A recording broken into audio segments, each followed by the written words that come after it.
If you keep going, none of you make it past that curve. 22 Hells Angels, engines roaring, and one barefoot girl standing in the middle of the highway not moving an inch. Nobody stops Hells Angels. Nobody has ever been brave enough to try, but this girl didn't flinch. She was starving. She was shaking. And she looked at the most dangerous men in Montana and said the one number that made every single rider go completely silent: 22. If you're new here, subscribe, drop your city in the comments, and don't move until this story is finished. The engines were loud enough to shake the ground. Cole Bennett had ridden these Montana highways more times than he could count, through sleet, through fog, through the kind of cold that gets into your bones and stays there for weeks. He knew every curve of this road. He knew how the mountains caught the afternoon light and threw long shadows across the asphalt. He knew the way sound traveled out here, the way a motorcycle engine could echo off a canyon wall and sound like thunder rolling in from the west. He knew this road, and he knew the moment he saw her that something was deeply wrong. She wasn't on the shoulder. She wasn't stumbling off to the side. She was standing dead center in his lane, both feet planted, both hands hanging at her sides, looking directly at him. A teenage girl, barefoot on cold asphalt, an oversized jacket hanging off her shoulders like it belonged to someone 3 times her size. Her hair was tangled and unwashed. Her face was pale, not from fear, though there was plenty of that too, but from the kind of exhaustion that goes so deep it changes a person's color. The kind of pale that only comes from too many nights outside and not enough days with food. Cole hit the brakes, not because he was afraid of her. He hit the brakes because what he saw in front of him made absolutely no sense. And in his experience, when something makes no sense, you stop before you do something you can't undo. 21 riders behind him followed suit. The sound of 22 motorcycles braking in sequence on an open Montana highway is not a small thing. The squealing of tires, the grunt of engines downshifting, the crunch of boots hitting asphalt as some of the older riders steadied themselves. It happened fast, but it wasn't clean. 3 bikes nearly rear-ended each other, and someone in the back shouted something that got swallowed by the dying engine noise. And then silence. The kind of silence that only exists in open country. The wind was the only sound left, moving through the grass on either side of the road, cold and indifferent. The girl didn't move. Cole pulled off his helmet and set it on the tank in front of him. He was 50 years old. Gray had taken over most of his hair and all of his beard. His face carried the lines of a man who had spent his life outdoors, deep creases around his eyes, weathered skin, a jaw that had been broken twice and healed slightly off-center. He looked like exactly what he was, a man who had survived things that would have finished most people. He stared at her. She stared back. "Get out of the road," he said, not loudly, quietly.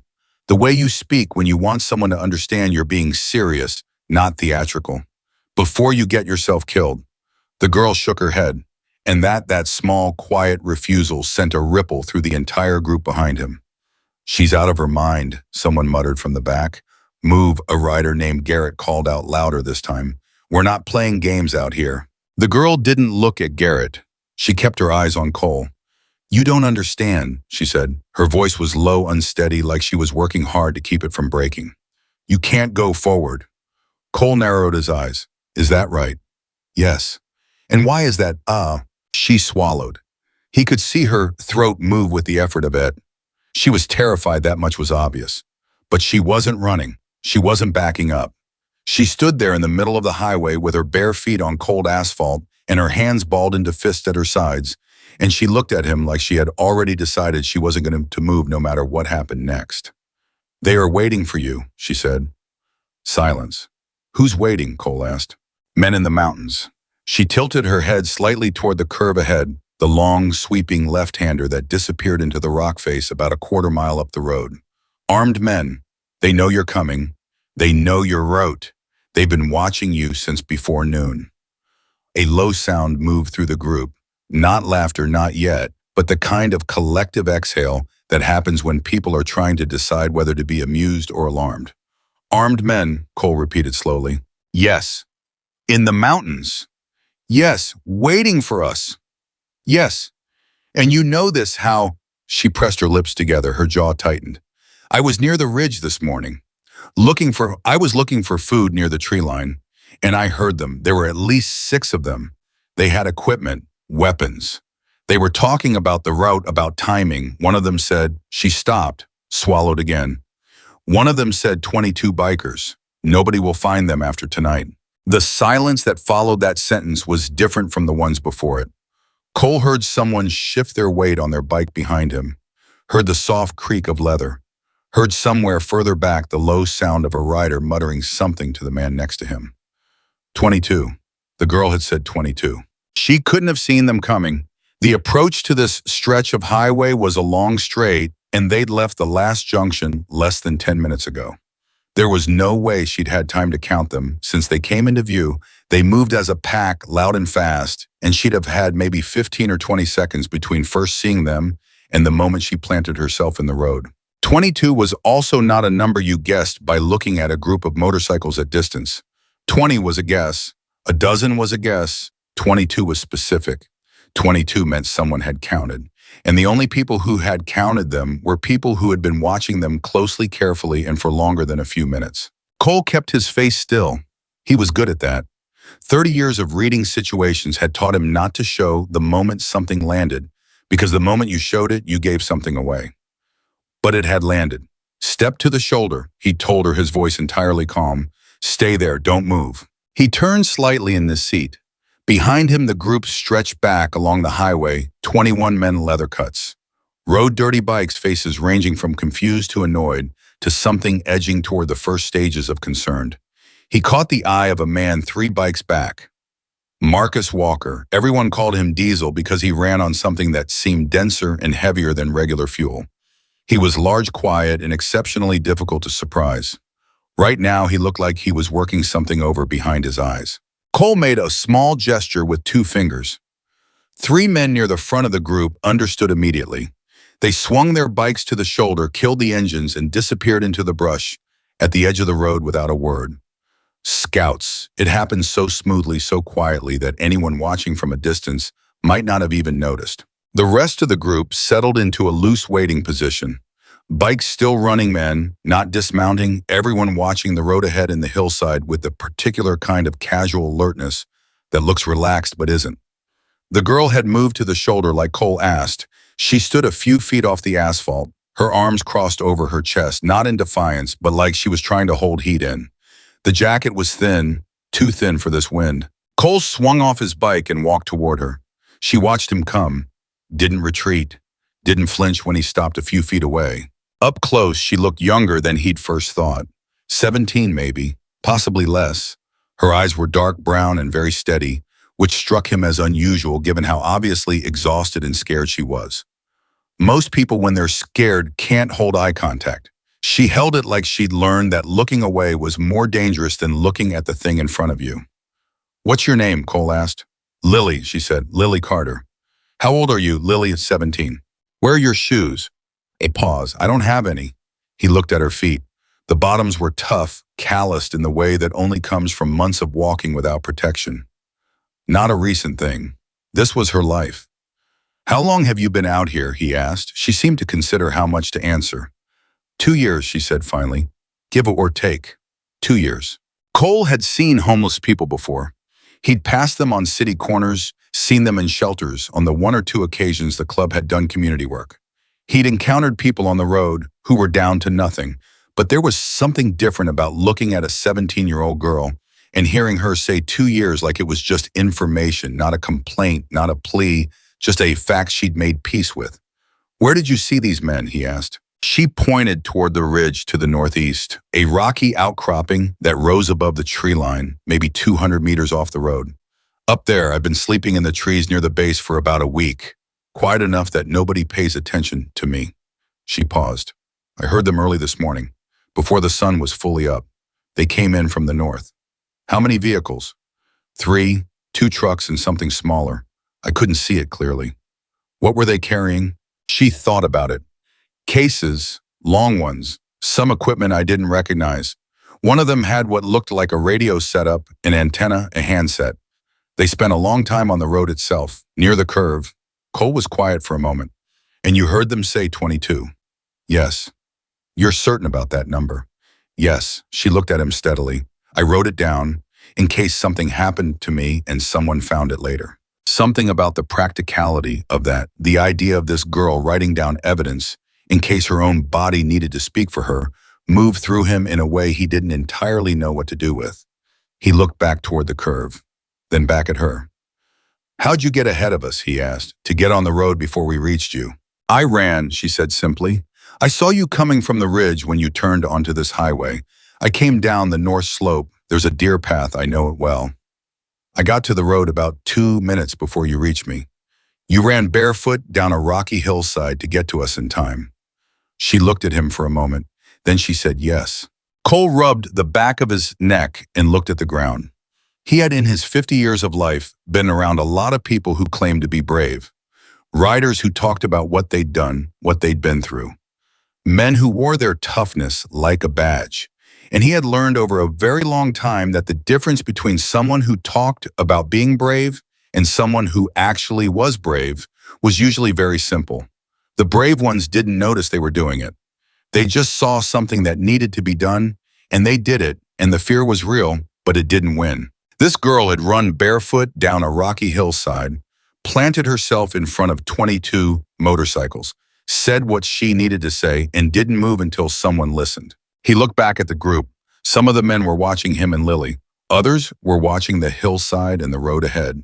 Diesel had gotten off his bike and was standing with his arms crossed and his jaw set, staring at the curve with an expression that was no longer skeptical.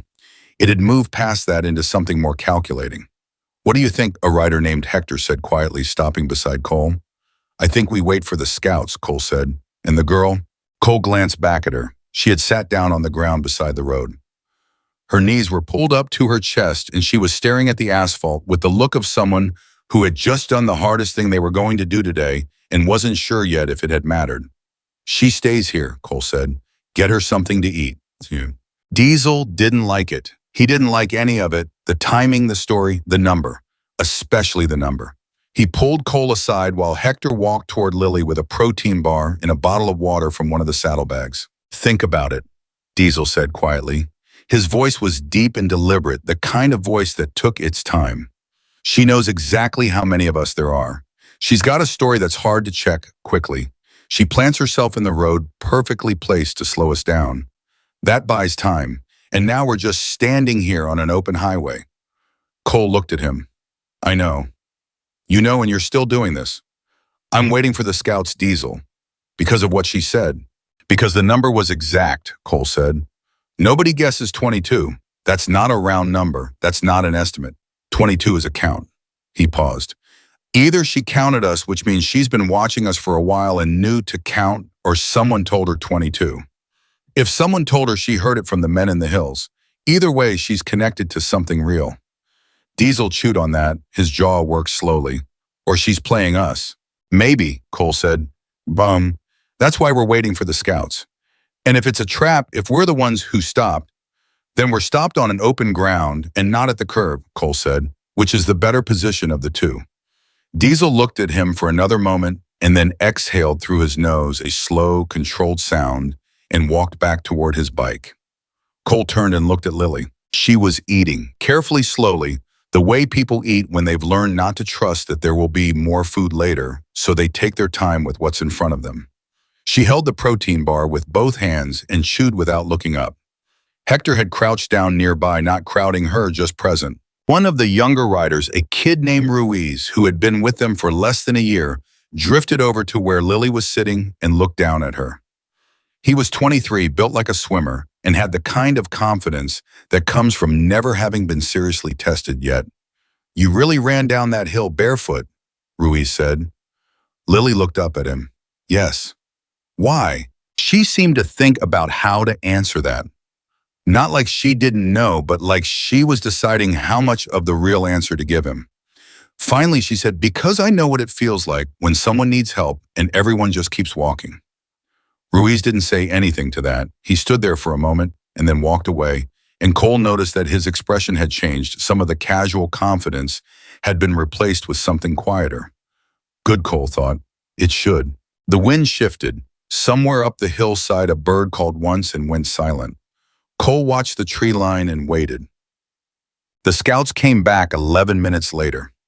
Cole knew from the way they moved that the news wasn't good. You can't spend decades reading people without learning to read them before they speak in the set of the shoulders, the pace of the walk, the way eyes move when a man is holding something serious. Preston, the oldest of the three, a quiet man with a scar through his left eyebrow, came directly to Cole and stopped. "It's real," Preston said. The two words dropped into the air like stones into still water. "How many?" Cole asked. "6 that we could see, possibly more. They've got a position set up on both sides of the curve, one group high on the east ridge, one group in the drainage ditch on the west side, the road itself." Preston paused the way men pause when they're deciding the right words for something bad.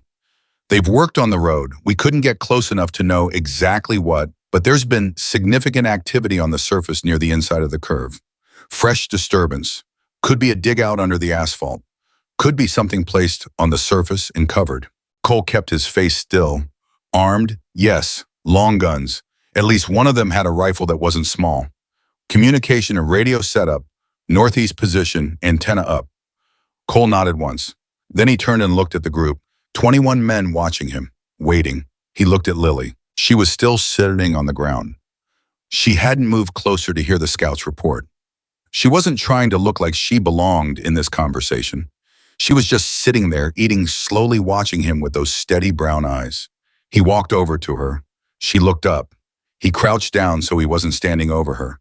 "It's real," he said quietly. She didn't say "I told you so." She didn't say anything at all for a moment. She just looked at him, and then she looked at the ground, and the exhale that came out of her was so long and so deep that it seemed to take something with it, something she'd been carrying since she first saw those men on the ridge this morning. "How many?" she asked. "6 visible." She nodded slowly. "There might be more. I only saw them from above. There was movement near the road that I couldn't fully account for. We think they've done something to the road surface." "Yes," she said. "I thought that too. The way they were positioned near the curve, too many of them focused on a single point. That's not just an ambush for survivors. That's a first strike. They wanted the crash to happen before anyone could react." Cole looked at her for a moment. "How do you know that?" She met his eyes. "Because when you've been alone in bad places for a long time, you learn how traps are built. You learn the difference between something meant to scare and something meant to finish." He stayed crouched in front of her for another moment. Behind him, he could hear Diesel talking quietly with Preston and 2 others. He could hear the wind in the grass. He could hear very faintly the sound of a hawk somewhere over the ridge. "Lily," he said, "yes. You ran barefoot down a hillside to warn 22 strangers who had every reason to ignore you and possibly every reason to be angry at you for stopping them." She said nothing. "I'm going to ask you again why you did that," Cole said. "And I want the real answer this time, not the short one." She was quiet for a moment. The wind moved her hair. She looked down at the half-eaten protein bar in her hands, then back up at him. "When I was 15, she said, I was in a situation where I needed someone to stop. It was winter. I was in bad shape. I was in a place where people could see me, and they walked right past, dozens of people, in one day, and I know some of them saw me clearly, not just in passing, but actually looked at me and registered what they were seeing, and they kept walking." She paused. "I survived, but that feeling of being seen and left, I never got rid of it. It changed something in me." She looked at him. "I promised myself that if I ever saw someone in danger, I wouldn't be one of the people who kept walking, even if it cost me something, even if it was complicated, even if they didn't want my help." Cole was quiet. "You knew you could die standing in that road," he said. "Yes. And you did it anyway." "I did it anyway." Cole stood up. He looked at her for another moment, this girl with her bare feet and her worn-out jacket and her 2 years of surviving things that would have ended most people, and he felt something he didn't have a ready name for. It wasn't pity. He had never respected pity, and this wasn't that. It was something closer to the feeling you get when you witness a person do the exact thing they said they would do, even when it costs them, even when no one is watching. It was the particular kind of respect that only comes from seeing someone follow through. He looked back at his men. "Get her a pair of boots from the gear bag," he said, "and a warmer jacket, and keep the food coming." He paused. "She stays with us." For the next hour, while Cole and his senior riders worked through their response, Lily sat near one of the bikes and watched. She had a pair of boots, now too big stuffed, with extra socks from someone's bag, but warm, a heavier jacket, a second bottle of water, and a packaged meal that tasted better than anything she'd eaten in longer than she wanted to think about. She ate it all slowly and watched the group the way she always watched groups she found herself near carefully with attention to detail, looking for the patterns that told you who the people actually were when they weren't aware of being observed. What she saw surprised her. She had expected these men to be rough, aggressive, dismissive. She had expected the kind of casual cruelty that came easily to men who operated outside of normal social structures. And there was roughness there. She wasn't naive enough to pretend otherwise. These were not gentle people. They moved through the world on their own terms and in their own language, and outsiders were not naturally welcome. But what she also saw was this: when Cole spoke, they listened. Not because they were afraid of him, none of them seemed afraid of much, but because they trusted him. When Preston delivered his report, 3 or 4 men around the edges of the circle leaned in slightly. Not to hear better, they were close enough, but because the information mattered to them and they wanted to be as close to it as possible. These men cared about each other. That was what she saw, stripped of everything else. They cared whether the men beside them lived or died, and that specific thing is something Lily had not seen pointed in her direction in a very long time. Ruiz came back and sat nearby, not too close. He was quiet for a while. 2 years, he finally said. About that, Lily said. How old were you? 15 when I started. He didn't say anything for a moment. He stopped. I know, she said. She wasn't looking for his sympathy, but she also didn't want to perform toughness about it because she was tired, and the food had reached something in her that was more honest than toughness. Where are your... He stopped again. Don't, she said, not unkindly. You don't have to figure out what happened. It doesn't matter for right now. Okay, he said. He nodded slowly. Okay. Diesel was watching her from across the road. She could feel it, the specific quality of someone's attention when they haven't decided about you yet. She looked over and met his eyes. He didn't look away. Neither did she. After a moment, he walked over. He didn't crouch down the way Cole had. He stood, which was reasonable given how large he was crouching, would have been slightly absurd.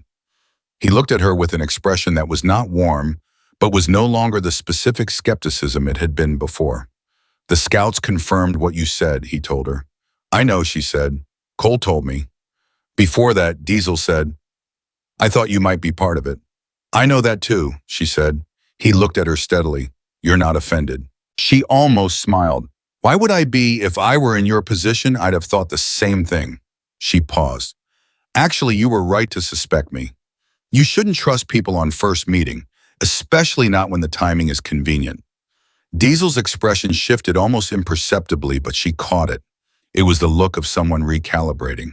But you weren't part of it, he said. No. How'd you know to trust us? We're not, he gestured vaguely at himself in the group. We're not the kind of people most people run toward when they need help. Lily looked at him. She thought about it honestly before she answered. I didn't trust you, she said. I trusted what would happen if I did nothing. She paused. I didn't stop you because I knew you were good people. I stopped you because letting 22 people die when I could have done something wasn't something I could live with, whether you turned out to be good or not. Diesel was silent for a long moment. Then he said very quietly, That's a straight answer. You look like a person who prefers straight answers, she said. Something crossed his face, something that might eventually become the beginning of a smile. He walked away without another word. No. Cole gathered his senior riders at the front of the group. They kept their voices low. The wind helped with that. 6 confirmed, Preston said again, spreading out a rough sketch he'd made on a folded piece of paper. The sketch was crude but detailed where it mattered: positions, sight lines, the layout of the curve. East Ridge has the better elevation but harder access. The ditch crew is closer to the road. What's their trigger? Cole asked. We think it's sound activated or radio triggered, Preston said. Whatever's in the road, the radio set up on the northeast position is command and control. So the man with the radio decides when, Cole said. That's how I read it. Cole thought. We have numbers on them. Yes, but they have position and whatever's in that road. If we go around, Hector offered. The only alternative route adds 3 hours and goes through a valley with even less cover, Preston said. If they've thought this through, and they appear to have thought this through, they planned for that too. The group was quiet. Cole looked up at the hillside. The sun had moved. The shadows were getting longer now, not dramatically, but enough to matter. Time was a variable here, and it was working against them. Whatever those men in the hills were expecting, it was expecting movement, and stationary targets eventually become more conspicuous than moving ones.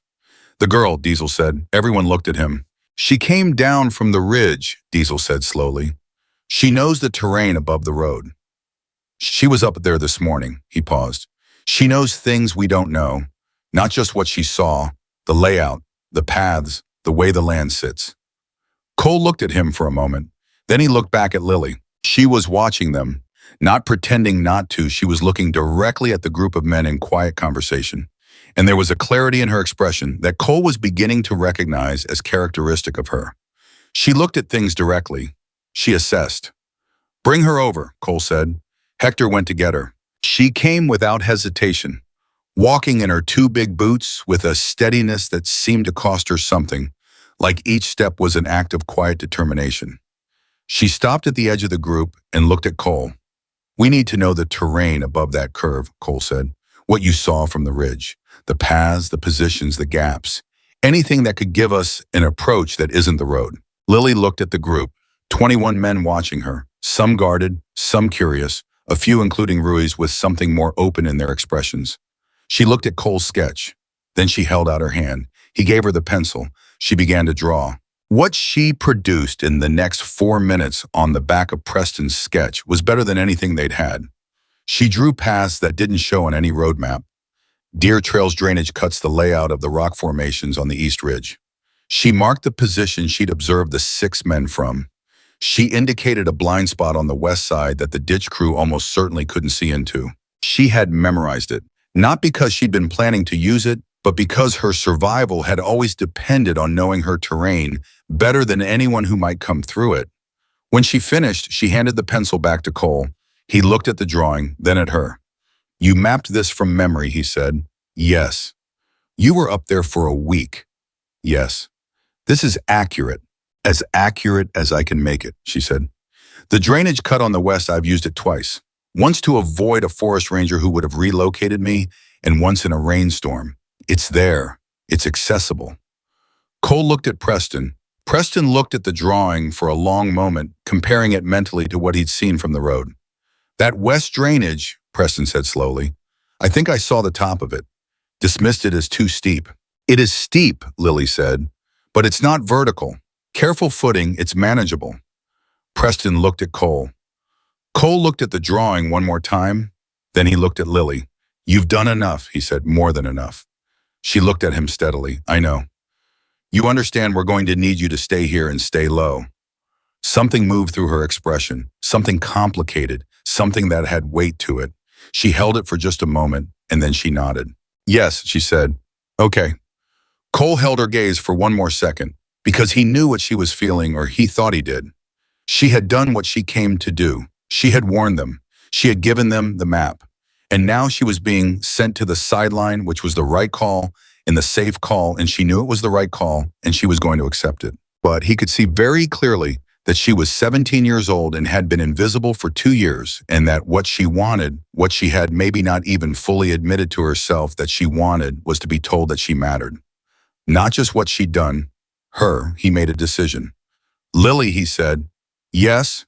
When this is over, he said, you're coming with us into town, and we're going to have a conversation about what happens next. Not what happens next for us, what happens next for you. She stared at him. For a moment, something broke open in her expression, just briefly, just for a second, and he saw behind it. He saw the 15-year-old who had watched people walk past. He saw 2 years of endurance and silence, and watching the world from its edges. He saw something that had been waiting for a very long time for someone to look at it directly. Then she pulled it together. She straightened. Okay, she said quietly. Okay. Cole nodded. He turned back to his men. They had work to do. The afternoon sun was dropping toward the western ridgeline when Cole finished briefing his team. The plan was straightforward in concept and complicated in execution, The best kind of plan in his experience because the complicated part was the doing, not the thinking. And these were men who were very good at doing. Two teams, one using the drainage cut. Lily had mapped 4 men working along the west side to neutralize the ditch crew quietly before any radio signal could go out.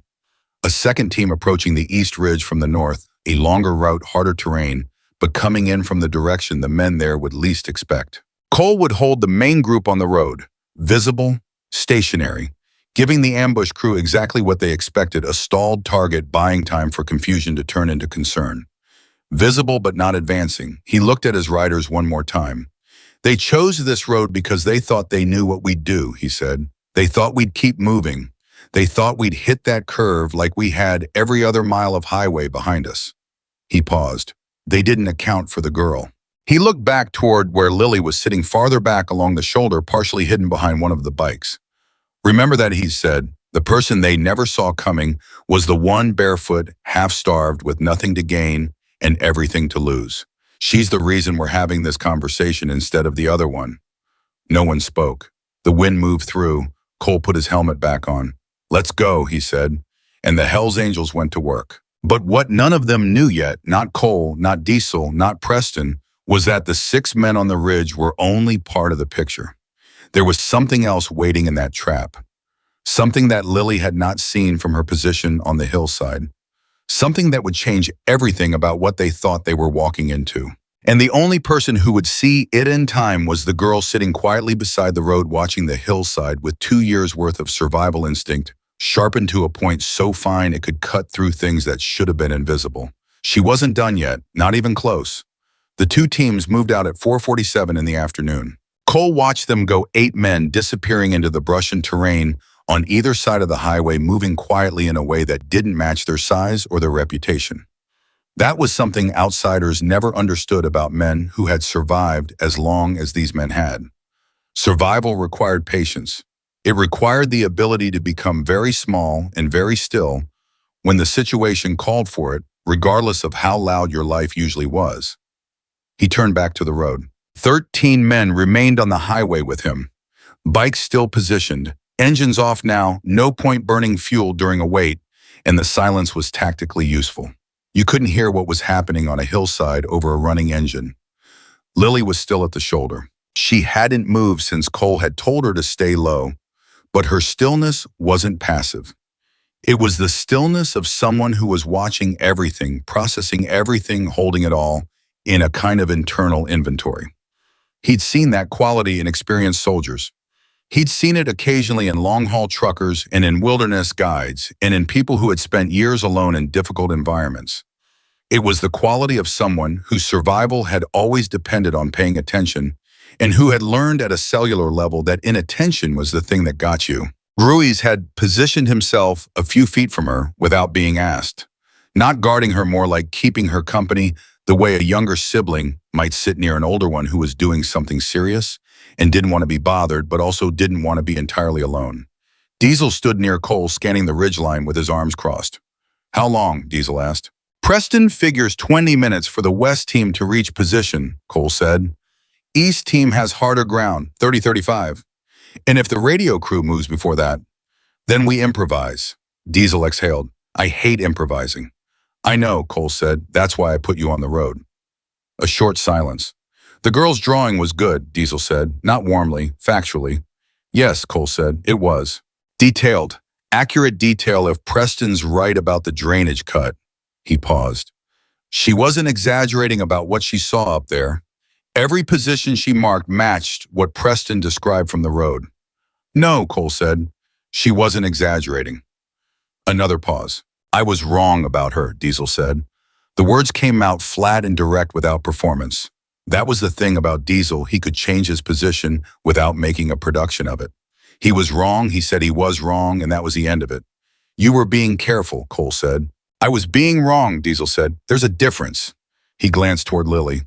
She knew that too. When I told her I'd suspected her, she didn't pretend it was fine. She said I was right to suspect her. Cole nodded. That's a certain kind of person, Diesel said slowly. The kind that tells you the truth, even when the comfortable thing would be to let it go. Cole said nothing. He was looking at the hillside. The shadows had lengthened another degree, and the light on the rock face had shifted from gold to something flatter and grayer. Time was moving. From somewhere up the slope, very faint came a sound that could have been wind through rock formations and also could have been something else. Cole filed it away and kept watching. Then Lily stood up. Not dramatically, not suddenly. She simply rose from where she'd been sitting smoothly and walked directly to Cole. "Someone's moving," she said quietly. Cole looked at her. "Where?" "Northeast, the radio position." Her eyes were fixed on a point above and to the right of the highway. "There's a gap in the rock face up there, maybe 200 meters. I can see the light changing, movement against the rock." Cole looked up. He couldn't see what she was seeing. The position she'd identified was in shadow now, the late afternoon sun having moved behind the western ridge. "You can see movement in that shadow?" he asked. "I've slept in places like that," she said simply. "I know what still looks like." "That's not still." Cole turned to Diesel immediately. "Radio Preston, West team, move now, don't wait for timing." Diesel already had the radio at his mouth. A crackle, a voice, a short-clipped exchange that carried the specific compression of men who communicated in the field with the minimum necessary language. "West team is moving," Diesel said. Cole kept his eyes on the shadow Lily had pointed to. He still couldn't see the movement she described.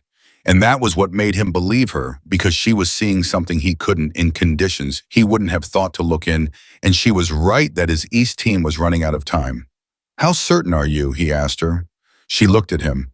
"Certain enough that I'm standing here telling you instead of sitting over there hoping I'm wrong." He almost smiled.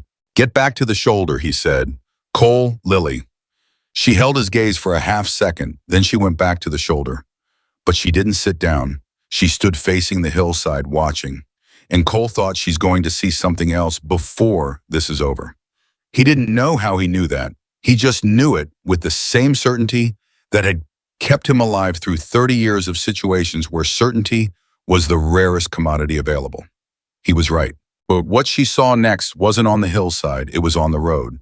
12 feet in front of where the last bike in their line was parked, on the surface of the asphalt, there was a seam, a thin line in the road surface that didn't match the surrounding material.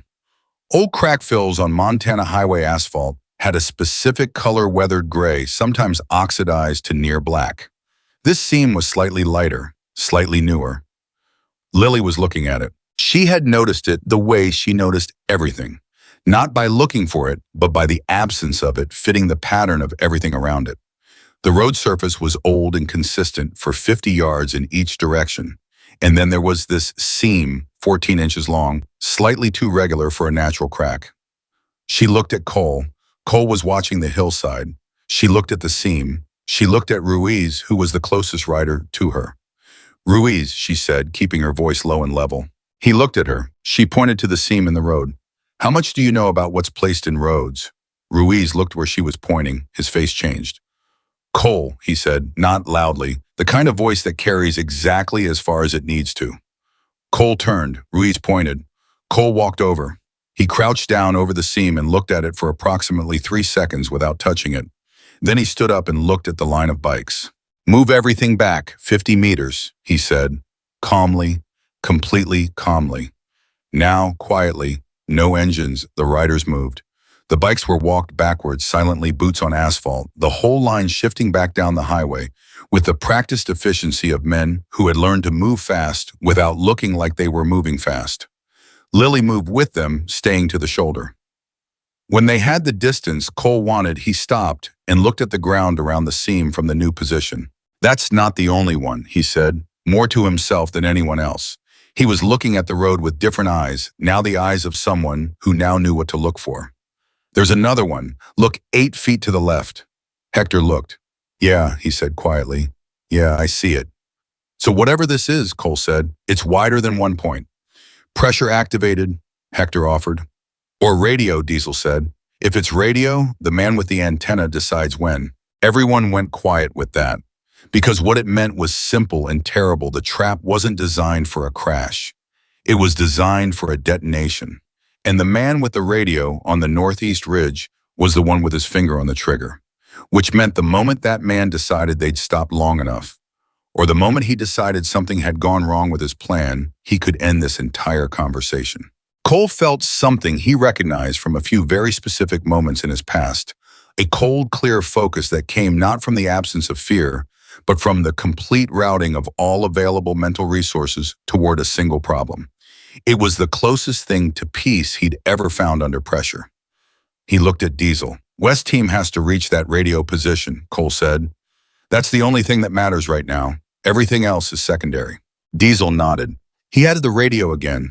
He spoke into it quietly. The response came back in fragments, static, in syllables, but it was enough.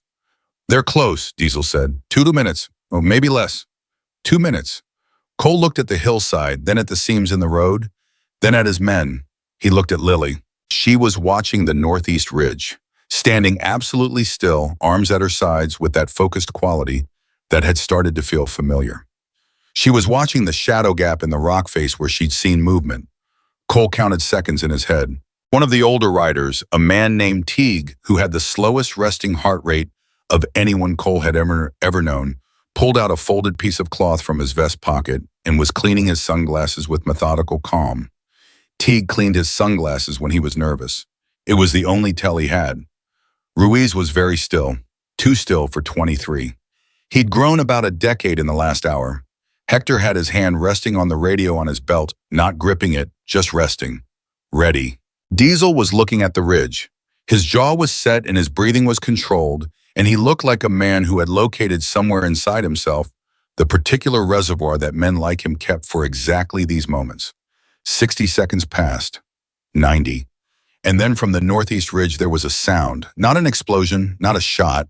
A shout, brief, sharp, immediately cut off, and then a period of silence that lasted long enough to mean something. And then the radio crackled. Diesel picked it up. A voice said 3 words. Radio is down. Diesel looked at Cole. Cole let out a breath he hadn't been fully aware he was holding. West team's in position, he said. The moment he said it, the exact moment, as if the tension in the air had been a physical structure that simultaneously decided to fall, Lily made a sound. Not a word. A sharp intake of breath. Cole turned. She was pointing, not at the ridge, not at the road, at the ditch on the near side of the highway, 40 feet to their left. There's someone in there, she said. There's someone in that drainage ditch right now. And she was right. The man rose from this ditch, slowly, hands raised, when he realized the group had turned to look at him. I was young, mid-20s, maybe dressed in civilian gear with a specific layer of practical clothing that told you he'd been lying in that ditch for several hours. His face was pale, his hands were shaking slightly, and he was looking at 22 Hell's Angels, who had just collectively turned their full attention toward him with the expression of men who were done being surprised today. But he wasn't one of the attackers. He was not holding a weapon. He had no radio. He was wearing no tactical equipment beyond the layered clothing. What he was holding, what Cole noticed immediately, was a phone, held out in front of him like a white flag. I'm not with them, the young man said. His voice cracked slightly on the last word. I swear, I'm not with them. I came up here to, he stopped, started again. My name is Danny Reyes. I'm a journalist. I've been following this operation for 3 weeks. Absolute silence from the group. Cole walked toward him slowly. A journalist, he said. Yes, I know how that sounds. I know exactly how this looks. But I can explain. I need to explain because there are things about this setup that you don't know yet. Things that change everything about what's happening here. Cole stopped 6 feet away. He looked at the young man carefully, the shaking hands the phone held out, the eyes that were scared, but not the specific kind of scared that comes from a guilty conscience. This was the fear of someone who had put themselves in a dangerous situation through their own choices and was now facing the consequences. Start talking, Cole said. Danny Reyes swallowed. The men on the ridge, they're not random. They're contracted. Someone hired them specifically for this job. I've been tracking the money. He paused. I know who paid for this. Cole said nothing. It's someone you know, Danny said. Someone who used to be part of your circle. Someone who disappeared about 4 years ago. He looked at Cole directly. His name is Richard Kane. The temperature of the air seemed to change. Cole kept his face completely still. But behind him, he heard someone. He didn't know who say under their breath. So quietly, it was almost not a sound at all. Kane. Richard Kane. Cole hadn't heard that name in 4 years. 4 years, 7 months, and approximately 3 weeks if he was being precise, which he wasn't going to be right now because being precise about that timeline meant acknowledging how many times he'd mentally rehearsed what he'd say if the name ever came up again. Kane had been part of their world once. Not a member, he'd never been a member. But he'd been adjacent to it in the way that some people were operating in the overlap between the club's world and the legitimate business world, moving money and favors in ways that benefited both sides. Cole had known him for 8 years before the end, had trusted him in the specific arm's-length way that Cole trusted anyone outside his immediate circle. And then Kane had done something that Cole had never fully spoken about to anyone, something that had resulted in his disappearing from their world with a speed and completeness that Cole had always found suspicious, because people who left cleanly usually had help, and help usually came from people who wanted them gone badly enough to smooth the exit. "Where is he?" Cole asked. "I don't know exactly," Danny said, "but I know he's not far. He wanted to see this.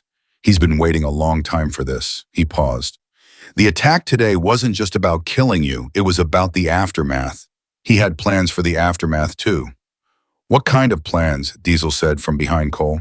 Danny looked at Diesel, then back at Cole. "Documentation," he said. "He wanted evidence of what happened here to be found, not to explain it accurately, to frame it. He's been building a case against your group for 2 years. This was the end of it.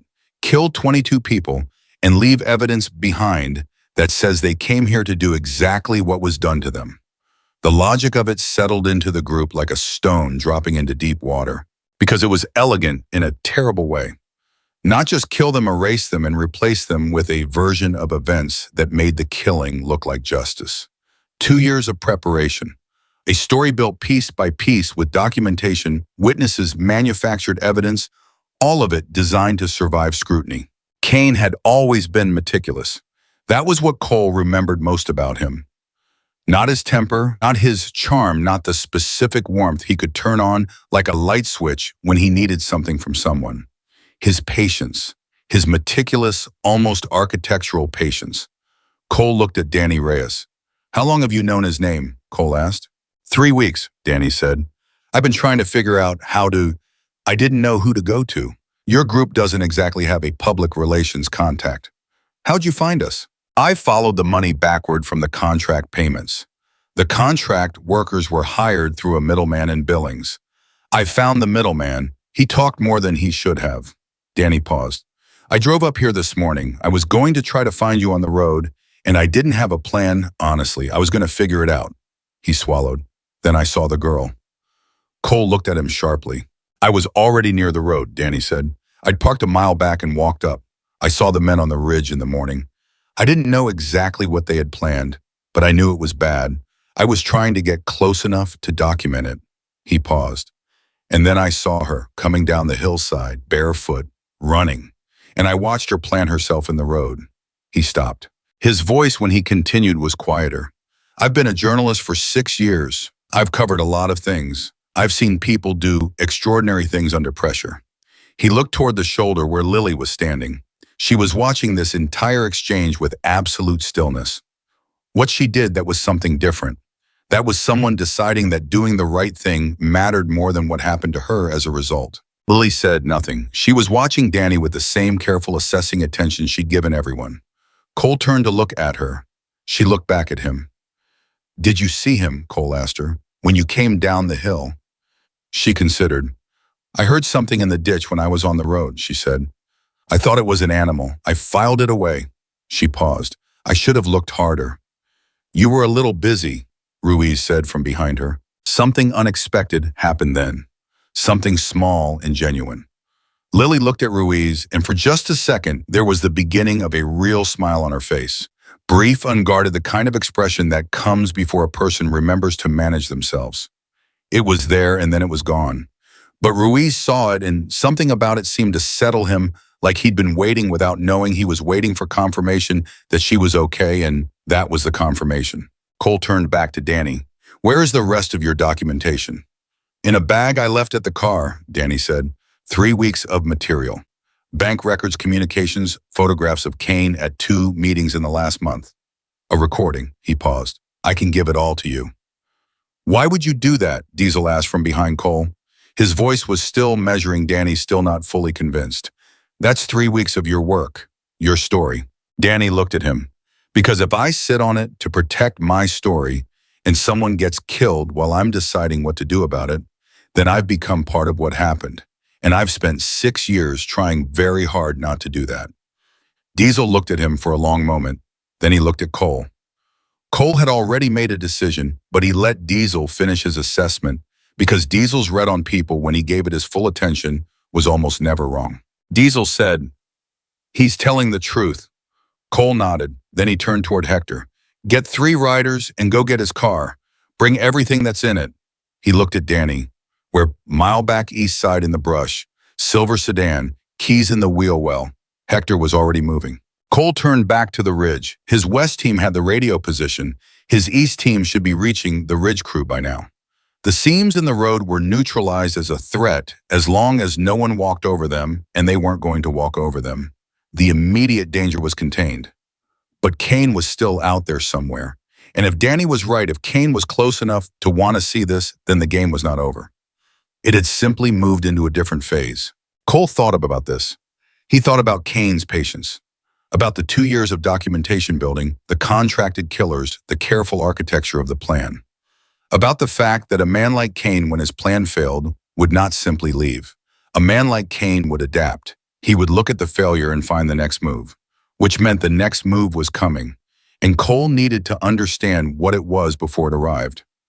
He looked at Lily. She was still watching the ridge, but now she was also glancing at the road at Danny, at Cole, cycling through all the information she'd taken in over the last 2 hours, with that processing quiet that he'd come to think of as her most distinctive characteristic. He walked over to her. "You're thinking," he said. "I'm always thinking," she said. "What specifically?" She was quiet for a moment. "The journalist said Kane wanted to see this. That means he's somewhere he could observe. He would have had a view of the road, of the curve, of what was going to happen." She paused. "But the positions we know about the ridge, the ditch, the road, none of them give you a clear view of everything. They're each focused on a specific role. To see the whole picture, you'd need to be further back, higher up." Her eyes moved to a point on the hillside Cole had not looked at, yet a formation further to the south, higher than the positions they'd identified. "There's an old fire lookout structure up there. I passed it yesterday. It's derelict, but the elevation is right. Perfect sight line to the whole stretch of road." Cole looked at the formation. Then he looked back at Lily. "How do you know about the lookout?" he asked. "I explored it 2 days ago," she said. "It was shelter. I was considering whether to use it." She paused. There were signs someone else had been there recently. Fresh marks on the floor, a cleared area by the window. She looked at Cole. "I assumed it was hikers. I left." Silence. "But it wasn't hikers," Cole said. "No," she said quietly. "I don't think it was." Cole stood very still for a moment. The wind moved. Somewhere on the east ridge there were sounds, now distant, carried down the slope, that told him his team had made contact. The east crew was being dealt with. The radio crackled. East team's voice compressed in certain 6-0 mobile. "We're secure up here." A collective exhale moved through the group on the road, not loud, not dramatic, just the specific release of air that happens when a group of men who have been very carefully not thinking about the worst outcome are suddenly allowed to breathe normally again. But Cole didn't fully exhale because of the lookout, because of Kane. Because the careful architecture of a man with Richard Kane's patience didn't collapse just because the first layer of it failed. It had redundancies. It had contingencies. And a man sitting in a derelict fire lookout with a sightline to the entire operation. Watching his plan fail in real time was a man who was either leaving or pivoting. Cole didn't think he was leaving. "Diesel," he said. Diesel was already looking at him. "I heard her," he said. "Take 2 men. The south approach away from the road through the brush. Don't use the skyline." "How long do we have?" Cole looked at Lily. "How far is the lookout from here, foot travel?"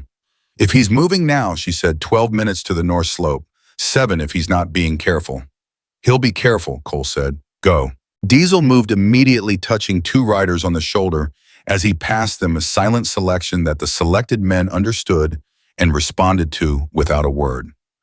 3 men separating from the group, moving south along the shoulder and then into the brush, fast and quiet. Cole watched them go. Then he looked at the road, at the seams in the asphalt, at the long curve ahead where 22 men would have ridden into something that would have ended all of them.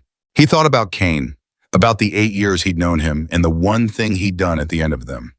About 4 years of waiting for something that had finally arrived on a stretch of Montana highway in the form of 6 armed men, a rigged road, a journalist in a ditch, and a 17-year-old girl with bare feet and better eyes than anyone Cole had met in 20 years.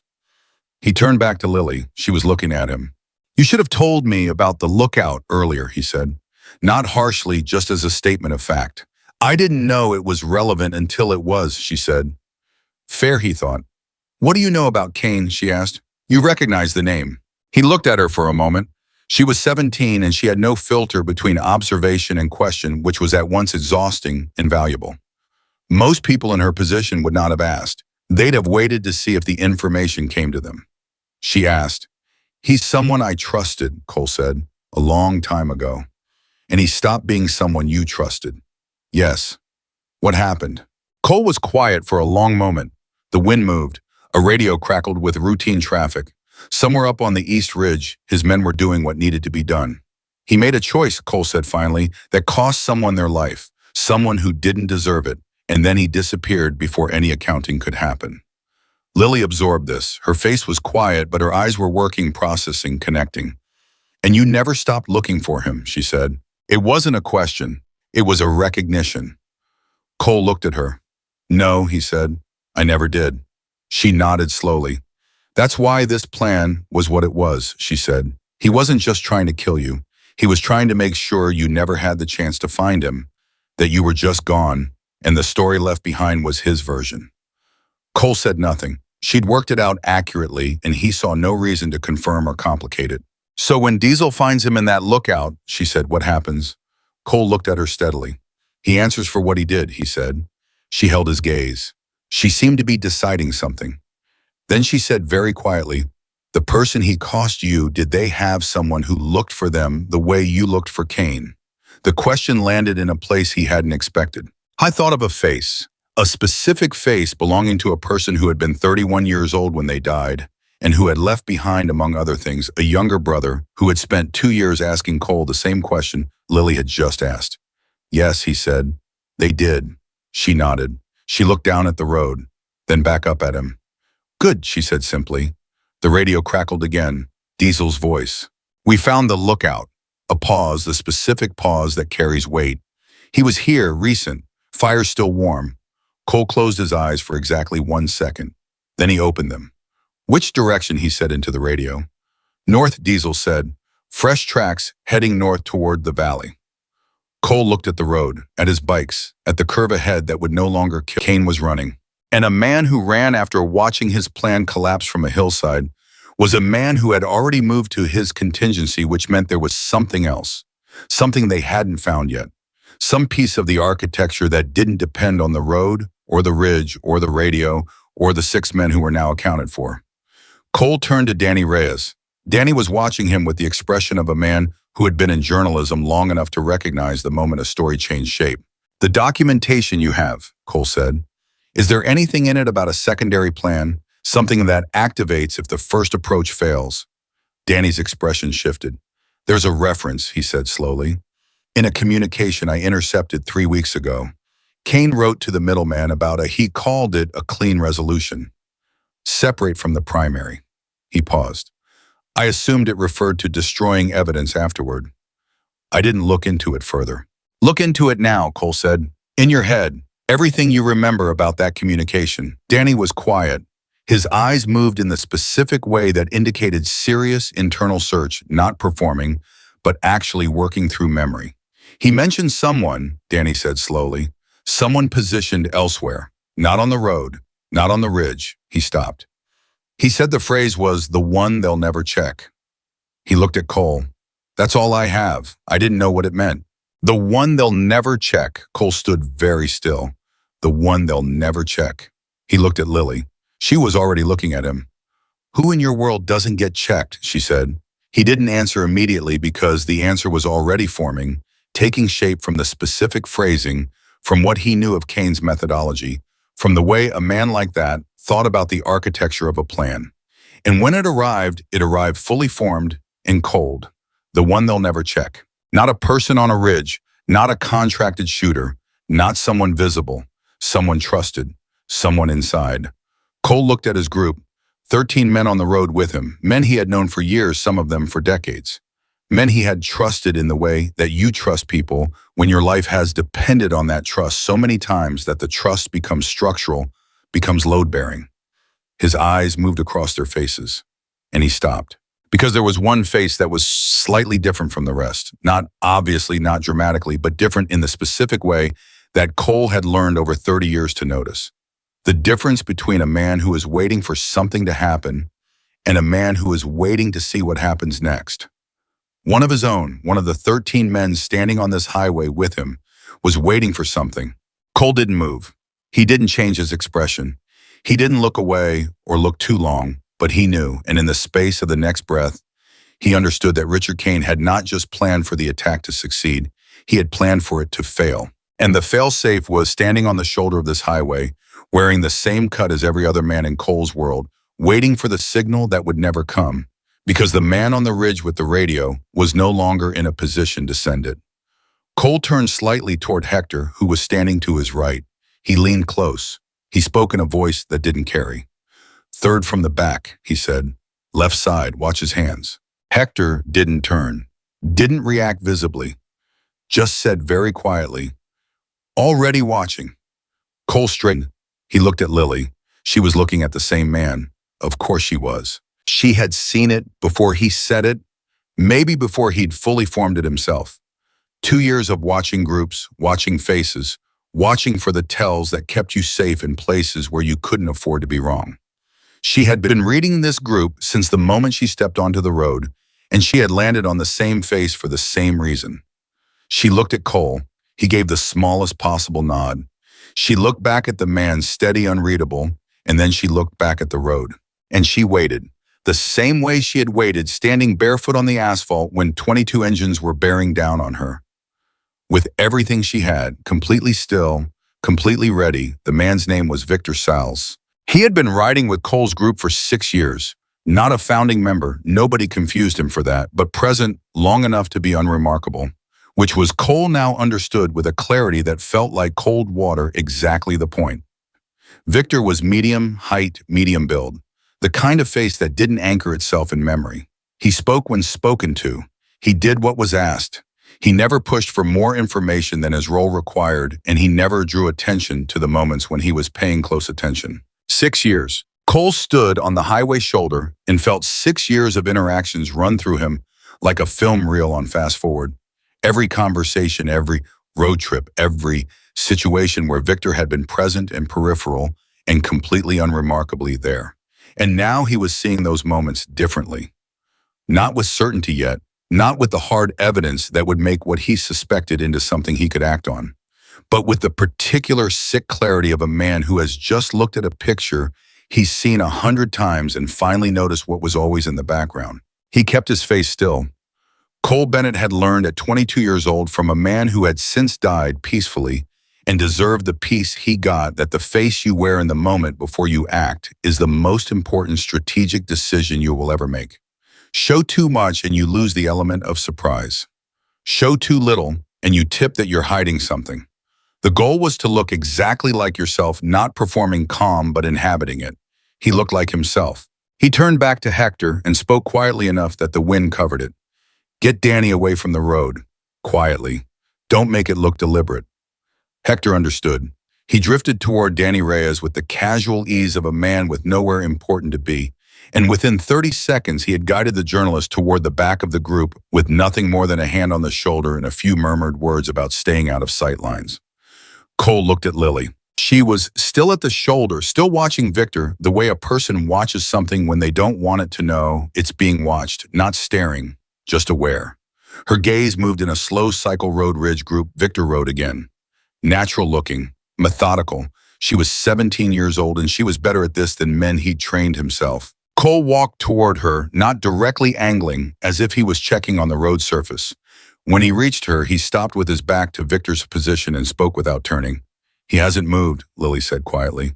"No, but he checked his pocket twice in the last 4 minutes," she said. "Left side, inside the vest. Same pocket, same hand, same motion. Not adjusting anything, checking. Cole absorbed this. Phone or device? Don't know, she said, but the motion is the same each time, not random, rhythmic, like he's waiting for a signal and checking to see if it arrived. Cole thought about what Danny had said, the one they'll never check. A failsafe, something that activates if the primary approach fails. The radio on the northeast ridge was down. Victor would know that if he was who Cole thought he was because everyone on the road had heard the transmission. He'd know the ridge crew was gone. He'd know the ditch man was in custody. He'd know the plan had collapsed, which meant he was waiting for something else. Or he was waiting for the right moment to create something else himself. He's going to try to make contact, Cole said. Yes, Lily said. Or he already did, and whatever he contacted isn't answering. Cole thought, what would Kane tell a man in Victor's position if the primary failed? Stay in place, Lily said immediately. Then she paused, reconsidered. Or exfiltrate. Get out before the principals start comparing notes. Another pause. But he's not leaving, so he's either waiting for a counter signal or he's waiting for you to separate from the group. Cole felt something shift in his understanding. He's waiting for me to separate. Lily looked at him. If Kane's real goal is you specifically, if the documentation angle Danny described is about more than just killing 22 people, then Victor's job might not be the group, it might be one target. Cole was quiet, because Richard Kane's grievance was not in the end with 22 Hells Angels. It was with the man who had spent 4 years looking for him. The man who, if Kane's plan had worked and the documentation had been planted, would have been dead and discredited, at the same time taking everything he knew about Kane's past with him into a version of history that Kane had written. Cole. It had always been Cole. Stay here, Cole said to Lily. Don't do what I think you're about to do, she said. He looked at her. You're going to separate yourself from the group on purpose, she said, to see what he does. Yes, that's a bad plan. It's a controlled risk, he said. That's what people call bad plans when they're the ones who thought of them, she said flatly. He almost smiled. He would have under different circumstances. Hector will have eyes on me, he said, and Diesel is 10 minutes out. Diesel is on a hillside tracking a man who already left, she said. Your timeline is optimistic. He looked at her for a moment. She was right about the timeline. She was also right that it was a bad plan in the specific sense that it depended on Victor reacting in a predictable way. And men in Victor's position, men who had spent 6 years being unpredictable enough to stay invisible, were not reliably predictable when their backs were against the wall. What would you do, he asked. She answered without a hesitation. I wouldn't give him the target he's waiting for. I'd make him move first, force the situation without handing him control of it. How? She was quiet for a moment. The wind moved. Up on the ridge, Cole's East team was doing something he could hear very faintly, the sounds of men moving over rocky terrain. Tell the group you've confirmed the road is clear, Lily said. Tell them you're moving out in 5 minutes. Bikes starting up, everyone mounting. Make Victor choose move now or lose the window. Cole looked at her. And if he moves toward me in a crowd of 20 men, then 20 men are right there, she said. That's your protection, not separation. He stood with that for a moment. The wind moved. The shadows on the hillside had shifted again, the light getting flatter, the day aging. She was right. He turned without another word and walked back toward the group. Mount up, he said loudly enough for everyone to hear. Road confirmation just came in. We're clear to move in 5. Get the bikes ready. The group responded the way groups respond to clear direction. After a period of waiting with a specific combination of relief and activity that comes when tension finally has somewhere to go. Men moved to their bikes, engines turned over. The sound of 21 motorcycles starting in sequence rose and filled the air. Cole walked toward his own bike slowly. He kept Victor in his peripheral vision. Victor had stood very still for the first 3 seconds after Cole's announcement. Then he moved not toward his bike, not away from the group, but slightly to the right, positioning, angling toward a sightline. Hector had seen it too. Cole knew because Hector's path to his own bike had adjusted imperceptibly to keep Victor between himself and Cole's position. Victor reached into his vest, left side, inside pocket. Not a phone, something smaller. Cole had 2 seconds to make a decision, and he made it with the unhurried certainty of a man who had been making fast decisions for 30 years. He didn't reach for anything. He didn't signal Hector. He turned and looked directly at Victor, held his gaze. Victor froze. The freeze lasted less than a second, but it was enough. It was the freeze of a man whose plan depended on not being seen suddenly and completely seen. The two things that can happen in that moment are fight or flight and the calculation that determines which is simple. Am I surrounded or do I have an exit? Victor looked at the group, then at Cole, then at Hector, who had stopped moving toward his bike and was now facing him, then at the two riders on the far side who had also subtly reoriented. He looked at the brush to his left, the exit route, and Lily said from behind him, "Don't." Victor turned. She was standing 6 feet behind him. She hadn't moved to that position in the last 30 seconds. She'd moved there in the last 3 minutes, drifting gradually the way she drifted everywhere in the manner of someone who wasn't going anywhere in particular. She was holding nothing. She had no weapon. She was 17 years old and she was blocking Victor Salas's exit route on a Montana highway with nothing but her presence and the specific quality of her voice. Victor looked at her. "You don't want to do this," she said, not a threat, not a command. The way you speak to someone when you believe genuinely that what you're saying is true. "Get out of my way, kid," Victor said. "No," she said. His hand was still inside the vest pocket. Cole was moving before Victor fully registered it, not running, not dramatic, just closing distance with the direct efficiency of a man who knew exactly what he was doing. Hector moved from the other direction. Two other riders materialized from the group with the same seamless inevitability. Victor pulled his hand out of his pocket. Not a weapon, a phone. His finger on the screen, a message half composed. Cole's hand closed around his wrist before the send button could be touched. "We're going to need that," Cole said. Victor looked at him. His face had gone through several things in the last 10 seconds. The freeze, the calculation, the failed escape, the interception, and what had settled on the other side of all of it was a kind of flat exhaustion. The particular collapse of a man whose plan had been running for a long time and who had just felt it stop. "How long?" Cole asked. Victor said nothing. "How long have you been working for Kane?" Cole asked. His voice was completely level. No anger in it, not yet. Something colder than anger. Victor looked at him, and then with the specific resignation of a man who knows the accounting has arrived, and there's no point in the pretense anymore, he said, 3 years. 3 years. 6 years with the group, 3 of them feeding information to a man who wanted Cole dead. Sitting at the same fires, riding the same roads, being trusted in the way you trust people when your life has depended on it so many times the trust becomes structural. Cole held his gaze for a long moment. He didn't speak. He didn't need to. He took the phone. He handed it to Hector. He looked at Victor with an expression that carried 30 years of experience, understanding what betrayal actually cost, not in the abstract, but in the specific, in names and faces and decisions made on bad information and people who weren't there to answer for it anymore. And then he stepped back. "Sit him down," he said to the two riders flanking Victor. "Don't hurt him. He's going to answer questions." He turned away. Lily was still standing where she'd been. She hadn't moved during any of it, not when Cole closed on Victor, not when the phone came out, not when 4 large men converged on a situation that could have resolved very differently. She had stayed exactly where she was, and she was watching Cole now with an expression he couldn't fully read. He walked to her. "You moved behind him," he said. "Yes," she said. "How long ago?" "Before you made the announcement." "When I told you the plan," she paused. "I thought if he tried to run, someone should be there. You should have told me." "You would have told me not to," she said. He looked at her. He couldn't argue with that because it was true and they both knew it. "He had a phone," she said, "not a weapon." "Yes." "Did that surprise you?" Cole thought about it. "No," he said.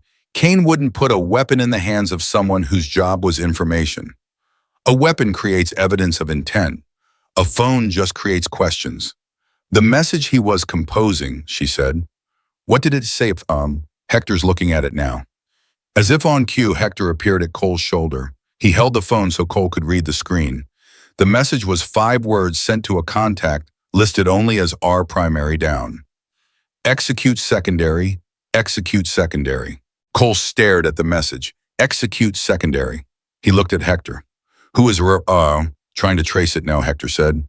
"Number's not a standard format. Could be a burner. Could be routing through something." "Did it send?" Cole asked. Hector's jaw tightened. It's sent. The two words hit the group like a stone through glass. Not loudly, there was no outburst, no sudden reaction. But the quality of the silence changed, and Cole felt it move through the men around him like a current. Execute secondary. The message had sent, which meant someone had received it, which meant somewhere something was now in motion. Cole turned to Victor. He walked back to him and crouched in front of him where he sat on the shoulder. Secondary, Cole said. What is it? Victor looked at the ground. Victor, Cole said, still level, still cold. You have already decided you're done with this. I can see it in your face. Whatever loyalty you had to Kane, it ran out in the last 5 minutes. So tell me what secondary means. Victor said nothing. Someone else gets hurt if you don't, Cole said. That's not a threat from me. That's a consequence of the situation. You're the only one who can stop it. Victor's jaw moved. His eyes stayed on the ground. There's a girl sitting 10 feet from you, Cole said quietly. She stood in the road in front of 22 motorcycles today with nothing but the truth. She doesn't have anything to do with Kane or with whatever his grievance is. If secondary means what I think it means, a secondary target, a secondary location, and she gets caught in it because you stayed quiet, that's on you. That lives in you for the rest of your life. Victor looked up. He looked at Lily. She was watching him, not with anger, not with fear, with that direct, unmanaged attention that seemed to be her default, looking at him like he was a person she was trying to understand, not an enemy she was trying to defeat. Vic looked at Cole. It's not a location, Victor said. His voice was rough, like it hadn't been used in a while. It's a person. Cole waited. Kane has someone positioned in the town, someone embedded. If the road operation failed, this person was supposed to activate. He stopped. It's not about killing anymore. Secondary isn't a physical attack. Then what is it? Cole asked. Victor looked at the phone in Hector's hand. The documentation Kane built, he said slowly. The framing. It doesn't need the primary to succeed. It never did. It was always the backup. If you survived the road and Kane's name came out, he paused. The documentation goes live. It goes to every law enforcement contact Kane has cultivated for 2 years. The story it tells about your group, about the events today, about what happened in this valley, it's already written. It just needed the primary to fail to get released. Danny Reyes was suddenly very close. He had come forward from where Hector had positioned him, and his face had the specific expression of a journalist who has just heard a piece of information click into place with the rest of the architecture. That's what the secondary communication was for, Danny said almost to himself. Not a person with a weapon, a person with a story. He looked at Cole. Kane spent 2 years building a narrative. If you take him down, he releases the narrative as insurance. It's mutually assured destruction. Cole was quiet. Except, Danny said, the narrative only works if there's no counter-narrative. If nobody's telling your side. He paused. I have 3 weeks of documentation. Real documentation. Bank records, communications, his own words in his own handwriting, connecting him to the contracted killers, to Victor, to the planted evidence. He looked at Cole steadily. If my material goes out before his does, or at the same time his story collapses, you can't frame people when the framing evidence is sitting next to the real evidence. Cole looked at him. You'd do that. I'm a journalist, Danny said. My job is to find out what actually happened and make sure people know it. What actually happened today is that a man with money and patience tried to murder 22 people and frame them for it, and the only reason it failed is because a teenage girl with nothing to her name stood in the road and decided that doing the right thing mattered more than what it cost her. He paused. That's a story I want to tell. Cole looked at Lily. Lily was looking at Danny with an expression that mixed surprise with something more complicated. The expression of someone who had spent 2 years being invisible and was having trouble processing the idea of being seen. I don't want to be a story, she said quietly. I know, Danny said. He said it simply without argument. But sometimes what you do becomes a story whether you want it to or not. The question is, who tells it and how? She was quiet for a moment. Her eyes moved to Cole, then back to Danny. If your story goes out, she said slowly, and Kane's story goes out at the same time, people have to choose which one to believe. Yes, Danny said. Evidence wins, she said. Evidence and the fact that one story makes sense and the other one doesn't, Danny said. Kane's narrative requires you to believe that 22 bikers rode into a remote valley to commit a crime and ended up on the wrong end of a pre-planned ambush by coincidence. My narrative requires you to believe that a man with a documented grudge, documented finances, and documented communication with contracted killers planned a documented attack. He paused. One of those stories holds together and one of them doesn't. Cole looked at Victor. The person Kane has in town. Who are they? Victor shook his head. I don't know them. I never made direct contact. I was only told they existed. He paused. But if the message sent, they're already moving. Cole stood up. He looked at Hector. Get the car Danny left on the road. Now. Everything in it. He looked at Danny. How fast can you file? If I have signal and a laptop. Hector's getting your car, Cole said. It's in your car. Yes, everything. Danny was already moving toward the shoulder. Cole turned to the group. His 13 men, 12 now with Victor, sitting under supervision, were watching him with the focused attention of men who had been in sustained alert for the better part of 3 hours and were running on adrenaline and discipline. We need to move, Cole said. But not on the road, not yet. The scenes need to be documented. First, law enforcement is going to need to see them in place. He looked at Ruiz. You have a phone with a camera. Yes. Document everything on the road surface, everything. Every seam, every disturbed section. Wides and close. Don't touch anything. He paused. Preston, I need you back on the radio to East Team. Tell them to hold position and document what they found up there the same way. Nothing moves until it's on camera. Preston was already on the radio. Cole turned to Lily. She was watching him with an expression. He was beginning to be able to read the specific look she had when she was working through the next variable, while he was still dealing with the current one. What he said, the person in town, she said. If the message sent and they're moving, she paused. How far is town from here? 20 minutes on the road, Cole said. And how long has it been since the message sent? Cole looked at Hector. Hector looked at the phone. 8 minutes, he said. 8 minutes, 20-minute drive, 12 minutes of window. If the person in town moved immediately after receiving the message. What's in town? Lily asked Cole. What would Kane target if he couldn't target you on the road? Cole was thinking. He was thinking about Kane's methodology, about the architecture of the plan, about the way it had been built in layers, each one dependent on the one before it, but also capable of standing alone. The documentation Kane built, Cole said slowly. It needs to go somewhere official to have impact. Law enforcement, like Victor said, or media. He looked at Danny. Is there a sheriff's office in town, a local paper? Both, Danny said. There's also a state police substation. That's where Kane's contact goes, Cole said. Walks in with a package, hands it to the right person. By the time we get there, it's already in official hands. He looked at Victor one more time. Is that right? Victor met his eyes.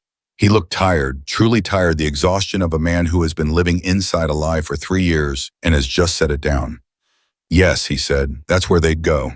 Cole made the decision in the same half-second it finished forming. We need to be in that town in 12 minutes, he said. Diesel's voice came over the radio before Cole could give the order to move. Cole, a pause. We found something at the lookout. Everyone within earshot went still. Talk to me, Cole said. Kane was here, Diesel said. No question. He had a full setup monitor radio receiver camera equipment pointed down at the road. He was watching everything in real time. Another pause. And he left in a hurry, left his equipment, left a bag. The pause that followed had weight to it, the specific weight of someone deciding how to say something. There's a name in the bag, Cole, on a piece of paper. Just a name and an address. Address? Whose name? Cole asked. Diesel said it. And Cole felt the ground shift under him in a way that had nothing to do with the asphalt. Because the name Diesel said was not the name of a law enforcement contact. It was not the name of a journalist or a politician or anyone connected to the day's events. It was the name of the young man who had been asking Cole questions for 2 years, the young brother of the person Kane had gotten killed. A 26-year-old who lived in a small house outside town and had no idea that his name was written on a piece of paper in an abandoned fire lookout on a Montana hillside. Diesel, Cole said. His voice came out even. He worked to keep it even. Get off that ridge as fast as you can, safely move. I need you at the bikes in 10 minutes. Already moving, Diesel said. Cole looked at his group. He looked at the road. He looked at the 12-minute window closing. Forget the documentation, he said to Ruiz. We move now. Everyone. He looked at Danny. Can you file from a moving vehicle? If someone drives, Danny said. Someone will drive. He looked at Lily. You ride with me. She didn't argue. She didn't ask why. She walked to his bike without hesitation, the two big boots steady on the asphalt. Cole mounted the bike. Lily settled behind him, her hands gripping the sides of his jacket, not tight enough to constrict, but firm. Present. The group fell into formation around them. Cole looked at the curve ahead. The curve that should have killed 22 men. The curve that hadn't because a barefoot girl had run down a hillside in time. He opened the throttle. The group moved. 22 motorcycles and one silver sedan containing Danny Reyes and everything he'd spent 3 weeks documenting, moving down a Montana highway toward a small town where in a sheriff's office or a police substation or a local newspaper, a man with a package was either already inside or 3 minutes from the door. The wind came up hard from the north as they accelerated. Cold and direct the way, Montana wind always was not apologetic, not gentle, just present and forceful, and entirely indifferent to human plans. Lily leaned slightly into Cole's back, not for warmth, just for balance.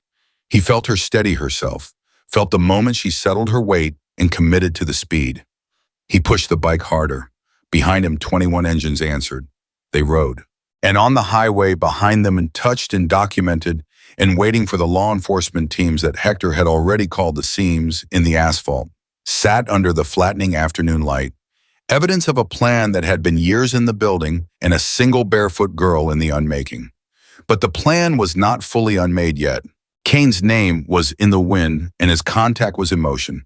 And the young man whose name was on a piece of paper in an abandoned lookout had no idea that the last 4 years of his life, of questions asked and answers never coming, were riding toward him at highway speed on 22 motorcycles with a homeless girl on the lead bike who had started the day with nothing and was now the only reason any of them were upright and moving. 12 minutes. Cole rode like he meant it. He always did. But this time was different. This time it wasn't just about keeping his own people safe. This time there was a name on a piece of paper and a clock running and a 17-year-old girl behind him who had already done more than anyone had a right to ask of her and who deserved more than almost anyone Cole had ever met to see this finish the right way. He rode. The mountains fell away behind them. The town came up ahead, small and low against the open sky. Its water tower visible, first, then its roof lines, then the grid of its streets spreading out from the highway like the spokes of something that had been built to last and mostly had. Cole didn't slow down until he had to. And when he did, when the speed came down and the town materialized around them, and the group pulled together in the way that groups pull together when they reach the place where the next thing is going to happen, Cole reached back and put his hand briefly on Lily's arm. She understood what it meant. She put her hand over his for exactly 1 second. Then they rode into town. And what was waiting for them, there was something none of them had fully prepared for. Not Cole with his 30 years, not Diesel with his precision, not Danny with his 3 weeks of careful documentation. What was waiting was the moment the story stopped being about survival and became about something else entirely. They pulled into town with 9 minutes to spare. Cole knew the layout the way he knew most places. He'd been through more than twice, not perfectly, not like a local, but enough. The sheriff's office was on the main street, 3 blocks in from the highway junction. The state police substation was another 4 blocks east. The local paper, the kind of weekly that covered county commission meetings and high school sports, and the occasional genuine story operated out of a converted storefront 2 blocks south of the sheriff's office. I had 9 minutes to cover all 3 before Kane's contact reached the first one. He didn't have 9 minutes to cover all 3. Split, he said to Hector as the group decelerated through the junction. Take 6 men to the substation, fast. If anyone's walking in with a package, you're there first. He looked at Preston. Paper office, 2 men, go. Both groups peeled off without a word. Cole kept moving towards the sheriff's office with the remaining riders and Danny's sedan close behind. He pulled up in front and dismounted before the bike had fully stopped, the way a man moves when every second has a dollar value attached to it. Lily was off the bike a half step behind him. She didn't wait for instructions. She moved with him toward the entrance like she'd been doing this her whole life. He didn't tell her to stay outside. He probably should have. He would think about that later. The sheriff's office of a small Montana county at 5 p.m. on a weekday runs at a particular tempo, not slow exactly, but unhurried.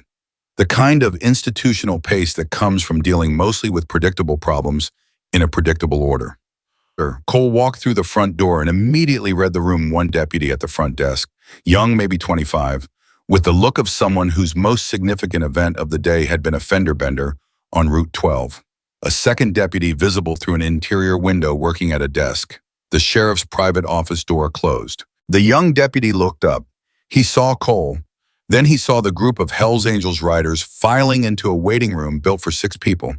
His hand moved toward his desk instinctively, not toward a weapon, but toward a phone. The reach of someone who wants to tell somebody else that a situation is developing. "We need to speak with the sheriff," Cole said. "Now, it's urgent and it can't wait." "The sheriff is—" "I understand," Cole said. "It's urgent. We have information about an active situation involving contracted killers, a planned ambush on a county highway, and someone who is attempting to deliver falsified evidence to this office within the next 10 minutes. He paused. "Please tell the sheriff that." The deputy looked at him, looked at the group, looked back at Cole, then he picked up the phone. Cole turned to Lily. She was standing to his right, watching the front windows. "Anyone?" he asked. "Not yet," she said. Danny Reyes pushed through the door a moment later, out of breath, his bag over his shoulder.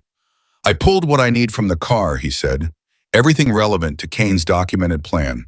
If the sheriff needs to see something immediately, I have it." "Can you summarize it in 60 seconds?" Cole asked. "I can summarize it in 30, Danny said. He was already pulling a folder from his bag. The inner door opened. The sheriff was a woman in her late 50s, broad-shouldered with gray-streaked hair, pulled back and reading glasses pushed up on her forehead. Her name tag said Reagan. She took in the room with the particular efficiency of someone who had been reading situations professionally for 3 decades, and her expression did not waver. "Who's Bennett?" she said. "I am," Cole said. She looked at him steadily. "My deputy says you're talking about falsified evidence and contracted killers." "Yes."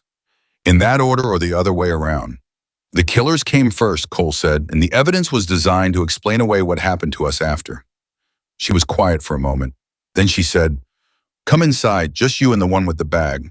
She looked at Lily, then back at Cole. "And her," she said, which surprised him slightly. Inside, Cole talked. He had done difficult things in his life, things that required physical courage, sustained endurance, the ability to function under pressure over long periods of time.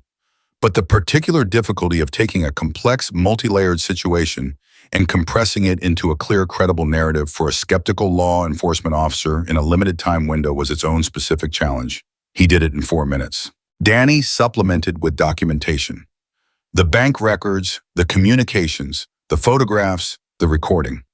Sheriff Reagan looked at each piece with the unhurried attention of someone who read documents for a living and knew the difference between authentic material and manufactured material. She looked at the recording. She played 30 seconds of it. She stopped it. She looked at Cole. "You said someone is bringing a package here," she said. "To this office, the substation, or the paper," Cole said. "We have people at the other 2 locations." She looked at him with an expression that was not admiration. It was too professional for that, but that held a specific quality of recognition. The look of someone who has encountered occasionally in a long career, a situation that is genuinely outside the ordinary and is recalibrating accordingly. "You brought 22 motorcycles into my town to beat a document delivery to my front door," she said. "Yes," Cole said, "and a journalist." He was already involved. "And a teenager." Cole glanced at Lily, who was standing against the wall, very still, taking up as little space as possible. In the way she seemed to have learned was wise in official settings. "She's the reason any of us are standing here," Cole said. Reagan looked at Lily for a moment. Something moved through her expression, not softness exactly, but a species of attention that was different from how she looked at Cole and Danny, more careful, more deliberate. Then her radio crackled. The voice on the other end was her deputy at the front desk. "Sheriff, someone just walked in. Civilian, asking to speak with you specifically. Says it's about an incident on the county highway." Cole looked at Reagan. She looked at the folder on her desk. She pressed the radio. "Tell them to wait. I'll be out in 2 minutes." She looked at Cole. "Stay here. Don't move. Don't speak. Let me do this." She walked out. The 2 minutes that followed were possibly the longest 2 minutes Cole had experienced since the scouts came back from the ridge with confirmed bad news. He stood in the sheriff's interior office and listened to the muffled sounds from the front a voice he didn't recognize. Reagan's measured responses to silence, more talking. Danny was very still beside him. Lily had moved to a position where she could see through the interior window at an angle that gave her a partial view of the front desk area. She was watching. "What do you see?" Cole asked quietly. "A man," she said.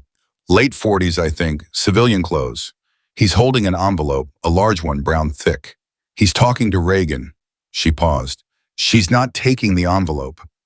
Another pause. "She's showing him something. Her phone, I think. He's reading it." A longer pause. His posture just changed. Cole watched her face. "He's scared," she said. 5 minutes later, Reagan came back into the office. She set the envelope on her desk without opening it. She looked at Cole. "The man in the waiting room," she said, "was under the impression he was delivering evidence of criminal activity by your group to a sympathetic contact within this office." She paused. "He was told that contact was my deputy. My deputy has been here for 3 years and has no connection to anyone named Kane, which I confirmed by showing the man a photograph from your journalist's documentation." Another pause. "The man in the waiting room is now very interested in discussing his own involvement in exchange for prosecutorial consideration."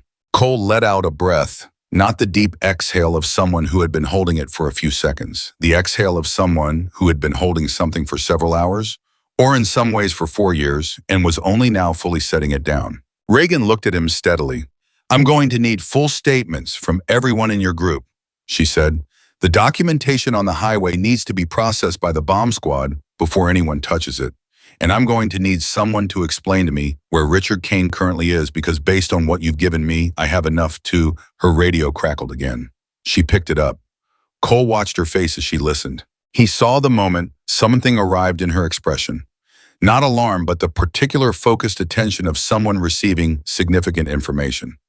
She looked at Cole. "State police just picked up a man on the North Valley Road," she said, "attempting to cross into the next county on foot. He had identification on him." She paused. "The name on the ID was Richard Kane." The room was very quiet. Cole stood there with that information settling into him, 4 years and 7 months of it, finding the place it had been looking for. Lily was watching him. He became aware of her looking at him, and he turned to meet her eyes, and what he saw there was not celebration. It was something quieter, the recognition of someone who understood from personal experience what it felt like when something you had been carrying for a very long time finally reached its resolution. Not joy, something more like permission to put it down. "He ran on foot," Cole said to Reagan. "Apparently his vehicle was the equipment truck at the lookout site," Reagan said. "When your people secured that position, he lost his exit." A pause. "He made it about 1.5 miles." Cole nodded slowly. He looked at the envelope on Reagan's desk, the thick brown package that was supposed to have been his legacy. The manufactured story of what he was and what he'd done, built over 2 years by a patient, meticulous man with a grievance and enough money to act on it. "Open it," Cole said. Reagan looked at him. "It's evidence." "I know," he said. "I'm not asking you to give it to me. I'm asking you to open it so I can see what he built." She considered that for a moment.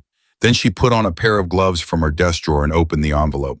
Inside was a comprehensive document, printed, tabbed, professionally assembled. The kind of package you build when you intend it to be taken seriously. There were photographs Cole didn't recognize with handwritten annotations. There were manufactured communications. Good ones, he could see, that the kind that required real access to create convincingly. There was a timeline, a narrative, a conclusion. Cole looked at it for 30 seconds. Then he looked away. "How long did it take Danny's material to start looking credible to you?" he asked Reagan. 30 seconds, she said. "His is real.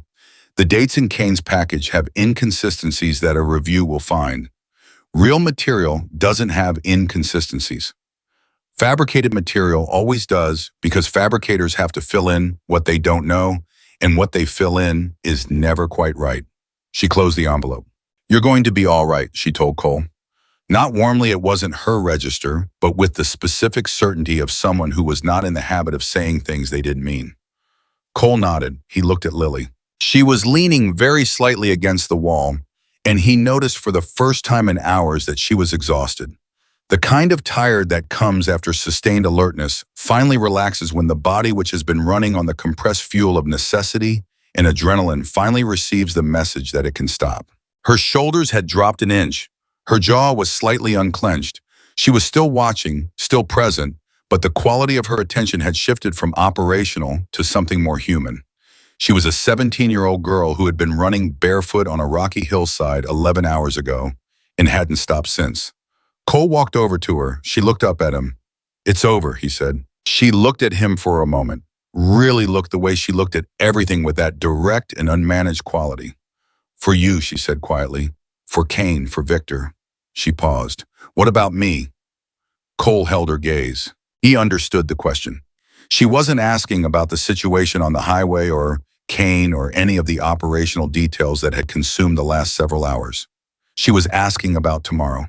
She was asking about the thing that had been true before she ever saw those men on the ridge, and that would still be true when this day was fully resolved and everyone else had somewhere to go. She was asking about herself. "I told you on the road," Cole said. "When this was over, we were going to have a conversation about what happens next." "You said that," she agreed. "I meant it," he said. She looked at him steadily. "People say things," she said, not bitterly, just honestly. The particular honesty of someone who had learned not to carry promises they hadn't seen kept. "I know they do," Cole said. "I don't." She held his gaze for a long moment. Then very quietly she said, "Okay." Just that, okay. The single syllable of someone who is not fully ready to believe something, but has decided cautiously and deliberately to let themselves try. Diesel's voice came through on the radio in Cole's vest pocket. "Road is secured. Bomb squad ETA 12 minutes. East team is with Preston. We've got all 6 from the ridge accounted for." A pause, and Victor is being cooperative. Cole pressed the radio. "Copy. Hold position until law enforcement clears the scene." He released the button. The room was quiet for a moment. Reagan was on her own radio coordinating with the substation and the state police. Danny was in the corner already on his phone, the specific focused expression of a journalist who has found his story and is working out how to tell it. Outside through the front windows of the sheriff's office, Cole could see his men. They were spread across the small parking area in the fading afternoon light. Some were on their phones. Some were talking in small groups. Ruiz was sitting on his bike with his helmet in his lap, looking at something on the pavement, not at anything specific, just at the ground, the way people look when they're processing something too large for immediate expression. They were all still here. 22 men. Every one of them. Cole looked at Lily. She had followed his gaze outside, and she was looking at the group of riders with an expression he hadn't seen on her before, something open and unguarded, without the layer of careful management that she usually maintained over her reactions. "You're counting them," he said. She looked at him. "What?" "You're counting them," he said again. "The same way you counted them this morning before you ran down the hill." She was quiet for a moment. 22, she said softly. He nodded. She looked back out at the group. At Ruiz still looking at the pavement. At the older riders standing in conversation. At the bikes parked in a loose living cluster that carried the particular energy of machines at rest that belong to men who are not. "Every one of them," she said. "Everyone," he confirmed. She was quiet for a long time. Cole stood beside her and let the quiet exist. He had learned in 50 years that some moments required the courtesy of not filling them. Then Lily said without looking at him, "I was so scared this morning." "I know," he said. "When I was standing on the road and I could hear the engines." She stopped, started again. "I kept thinking they're not going to stop. Or they'll stop and they won't believe me. Or they'll believe me, but it'll be too late." A pause. "There were about 5 seconds right before you hit the brakes where I was completely sure I'd made a terrible mistake." "But you didn't move," Cole said. "No," she said. "Why?" She was quiet. Then, "Because the alternative was watching 22 people die when I had information that could have stopped it. And I've spent 2 years being someone who had nothing to offer anyone." She paused. "This was the first time in 2 years I had something that mattered. I wasn't going to waste it." Cole looked at her profile, 17 years old, standing in a small town sheriff's office in 2 big boots, having spent the last 8 hours being the most essential person in an operation that none of the professional, experienced, battle-tested men around her had been equipped to handle without her. I thought about what she'd said, about having nothing to offer, about 2 years of invisibility, and the particular damage it does to a person, not the physical damage which was visible and real, but the internal kind. The damage of being passed every day by people who could see you suffering and chose not to stop. She had stopped. Not because anyone asked her to, not because it was safe or convenient or sensible, because she had decided at some point in 2 years of surviving alone that the person she wanted to be was someone who stopped. Cole had met people in 50 years who were brave in the way that comes from training, from discipline, from the particular reinforcement that builds over time when a community expects courage of its members and rewards it when it appears. Lily's courage was different. Hers had grown in the absence of community, in the absence of reinforcement, in the absence of anyone who expected anything of her at all. It had grown in the dark without encouragement because something in her had decided it mattered, regardless of whether anyone was watching. That was the rarest kind. Lily, he said. She looked at him. I've known a lot of people who called themselves brave, he said. Most of them were. But what you did today, he stopped. Not because he couldn't find the words, because the words were large, and he was a man who was careful with large words. That was something specific. That was something I haven't seen very often. She looked at him without speaking. You're going to be all right, he said, the same words Reagan had said to him 10 minutes ago, but with different weight, different intention. And unlike when Reagan had said them, which had been a professional assessment, what Lily did when she heard them was something she clearly had not planned, something that caught her off guard, the brief involuntary movement of a face when something reaches through the defenses that have been carefully constructed over a very long time and touches the thing they were built to protect. She looked away quickly, pressed her lips together, held something in. Cole looked at the wall, gave her the privacy of it. After a moment, she said in a very level voice, okay. Okay, the second time she'd said that word today, the word of someone building cautiously and deliberately one small piece of belief at a time. Outside through the front windows, the afternoon light had gone flat and gray and beautiful, the way Montana evenings went wide and unpretentious and enormous. Ruiz had looked up from the pavement. He was saying something to the writer next to him, and the writer next to him was nodding. Reagan came back into the room. State police have Kane in custody. He's being transported. She looked at Cole. I need those statements tonight. You'll have them, Cole said. She looked at Lily one more time. How old are you? She asked. 17, Lily said. Reagan looked at her for a moment with the expression of someone revising an internal calculation. Do you have somewhere to be tonight? Lily opened her mouth. Cole spoke first. She's with us, he said. Reagan nodded once. Professional, no commentary. But something in the set of her expression had shifted something that in a different woman in a different register might have been called relief. She walked back out to her desk. Cole looked at Lily. She was looking at him with an expression he would remember for a very long time. Not because it was dramatic, but because it was the opposite of dramatic. It was the specific look of someone who has been holding their breath for so long, they'd forgotten it wasn't normal, and has just for the first time in a long time remembered how to exhale. You didn't have to do that, she said quietly.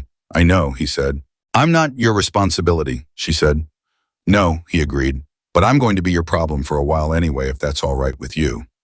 She looked at him for a long moment, then the corner of her mouth moved, not the brief managed almost smile from earlier.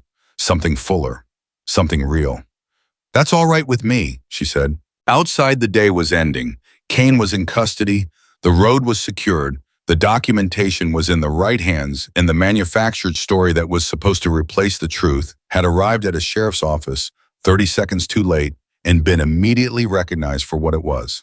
And in a small Montana town, at the end of an afternoon that had started with bare feet on cold asphalt, a 17-year-old girl who had been invisible for 2 years was standing in a sheriff's office with 22 people who now knew exactly who she was, every single one of them.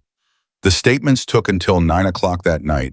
One by one, Cole's riders sat across from Sheriff Reagan's deputies and told their version of the afternoon, the road, the girl, the scouts, the seams in the asphalt, the ridge crew, Victor the lookout, the drive into town.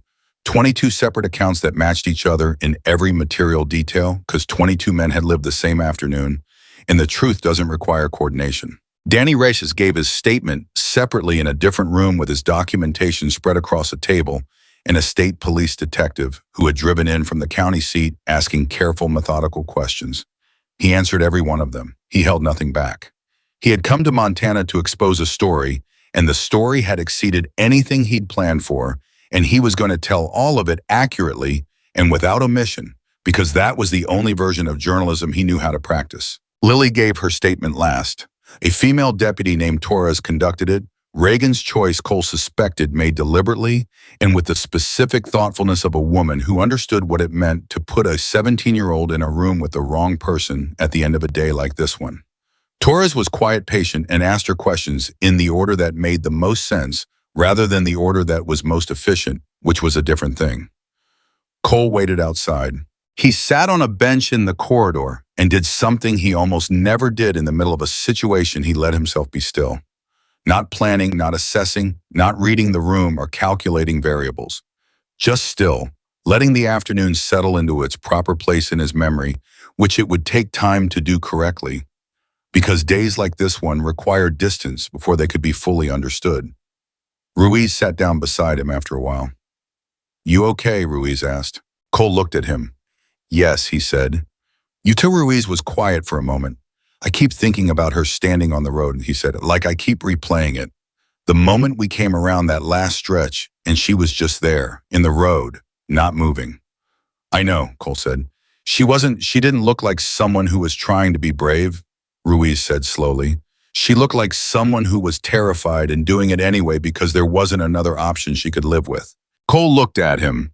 23 years old, less than a year in, he had grown up today in ways that formal experience couldn't have produced the specific growth that only comes from being present when something real happens and paying close enough attention to let it reach you. "That's exactly what it was," Cole said. Ruiz nodded. He was quiet for another moment. "What happens to her now?" he asked. "We're working on that," Cole said. The door to the statement room opened at 9:15. Torres came out first, then Lily. Lily looked tired in a way that was different from the operational exhaustion of earlier. This was the deep structural tiredness of someone whose body had finally received full confirmation that the crisis was over and was now presenting the bill for everything it had spent getting through it. She saw Cole on the bench and walked toward him. He stood up. "All done?" he asked. "All done," she said. He looked at her for a moment. "Hungry?" She looked at him with an expression that was almost amused. Almost. "I've been hungry since February," she said. Ruiz made a sound that might have been a laugh. He stood up quickly. "There's a diner 2 blocks over," he said. "Diesel already took 6 guys there. They've probably ordered everything on the menu." "Then we should go before they eat it," Cole said. The 3 of them walked out together into the Montana night. Cool, clear, enormous in the way that Montana nights were enormous. The sky going all the way to the edge of everything with nothing to interrupt it. The main street of the small town was quiet. A few cars, a gas station lit up on the corner. The sound of the diner audible, even from the end of the block, the specific warm noise of a lot of people in a small space talking. Lily looked up at the sky as they walked. Cole noticed. "Big right," he said. "I've slept under it for 2 years," she said. "It looks different from inside a town." He thought about that. The same sky, the same stars, but the context of being inside versus outside changed everything about what it meant to look at it. They reached the diner. Through the window, Cole could see his riders filling most of the available space booths, counter stools, 2 tables pushed together in the back. Diesel was at the large table in conversation with Preston and 2 others. Hector was at the counter with a cup of coffee. The atmosphere was not celebratory, not exactly. It was the specific tone of men who had come through something significant and were in the early stages of processing it together, which for this particular group looked like eating and talking and being in the same room. Cole held the door. Lily walked in. The diner went quiet. Not dramatically, not like a movie where everyone turns at once and the music swells. It went quiet. The way a room goes quiet when something is recognized without being announced. One by one, without coordination, conversations paused, eyes turned. The specific quality of attention that a room produces when it collectively decides that something matters is not loud. It is the opposite of loud. It is the particular silence of 21 men setting down what they were doing and looking at a person and meaning it. Lily stopped just inside the door. Cole watched her face. She was not accustomed to being looked at this way. 2 years of being invisible had calibrated her to expect the opposite, to expect the sliding away of attention, the deliberate not seeing that she had described on the highway when she talked about people walking past. This was its inverse, and it clearly did not compute immediately. She stood very still. Diesel stood up from the large table. He was the largest man in the room, and when he stood, it meant something. He looked at Lily across the diner. "There's a seat," he said. He indicated the chair directly across from him. "We saved it." Something crossed Lily's face, the same thing that had crossed it in the sheriff's office. When Cole told her she was going to be all right, that involuntary, unmanaged movement of a face when something reaches through. She walked to the table.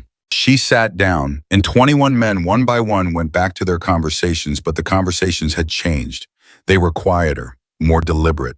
The kind of talk that happens when a group of people has collectively experienced something that altered the furniture of how they thought about things.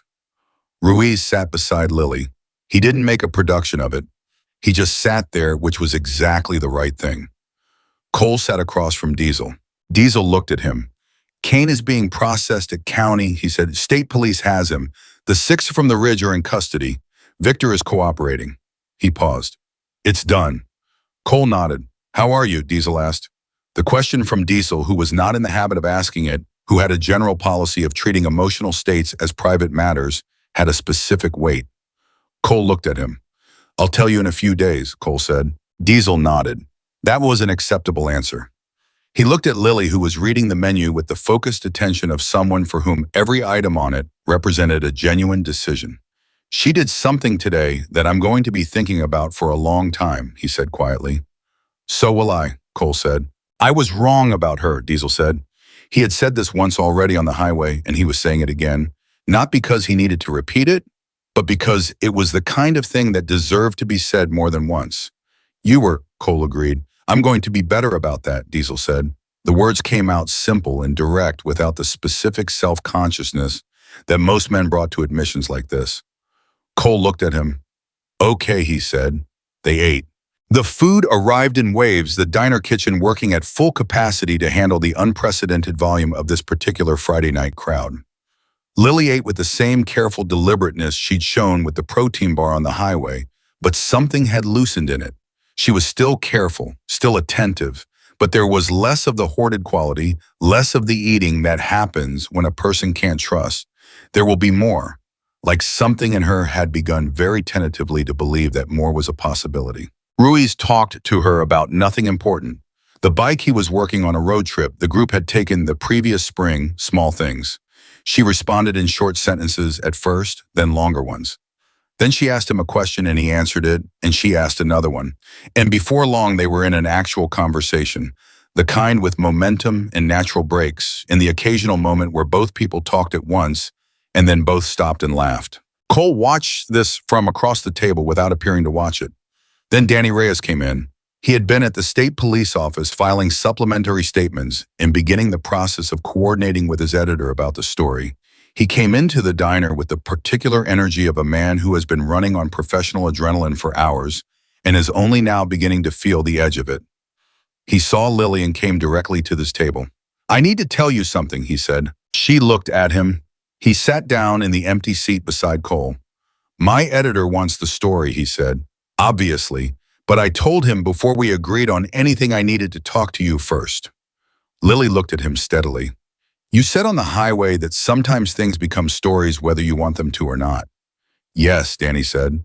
"You also said the question was, who tells it and how?" "Yes," he said again. He was watching her carefully. "I meant both of those things. And I also mean this, I will not publish your name, your photograph, or any identifying information without your explicit consent. The story of what happened today can be told accurately without making you the center of it publicly, if that's what you want." Lily was quiet. The table had gone quieter around them. Not intrusively, but in the organic way of a group that understood something significant was being decided nearby and was giving it the appropriate amount of space. "What would the story say?" she asked. Danny thought about how to answer that honestly. It would say that a planned attack on 22 people was stopped because one person who had every reason to keep walking and no reason to get involved decided to get involved anyway. It would say that person had been homeless for 2 years and that her survival had given her skills and instincts that saved lives that couldn't have been saved any other way. He paused.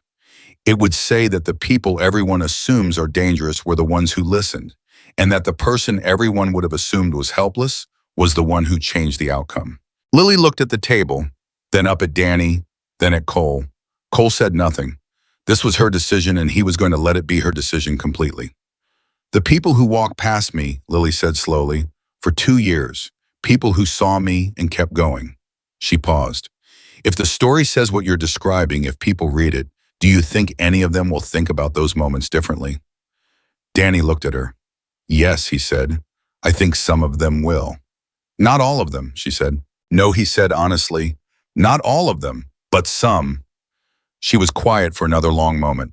Okay, she said, for the third time that day. Each time the word had carried slightly more weight than the time before. This time it carried the most. You can use my name, she said. Lily Carter. You can tell it right. Danny nodded. Something in his face was very still. The specific stillness of a person who is moved but is working hard not to make someone else's moment about their own reaction to it. I will, he said. I promise. He left shortly after to find somewhere quiet to start writing. The diner continued. The night deepened. The conversations around the table moved through the day's events and out the other side into other territory. The road ahead plans the ordinary texture of living that reasserts itself after extraordinary things because life doesn't wait for people to finish processing before requiring their participation. At some point, Cole looked at Lily and found her sitting very quietly, not listening to the conversation around her, but not absent either. Present in a different way, the way of someone who is allowing themselves to simply exist in a moment without managing it. What are you thinking? Cole asked. She looked at him. I'm thinking this is the first time in 2 years I've sat at a table with people who knew I was there, she said, simply, without self-pity and without performance. Cole held her gaze. How does it feel?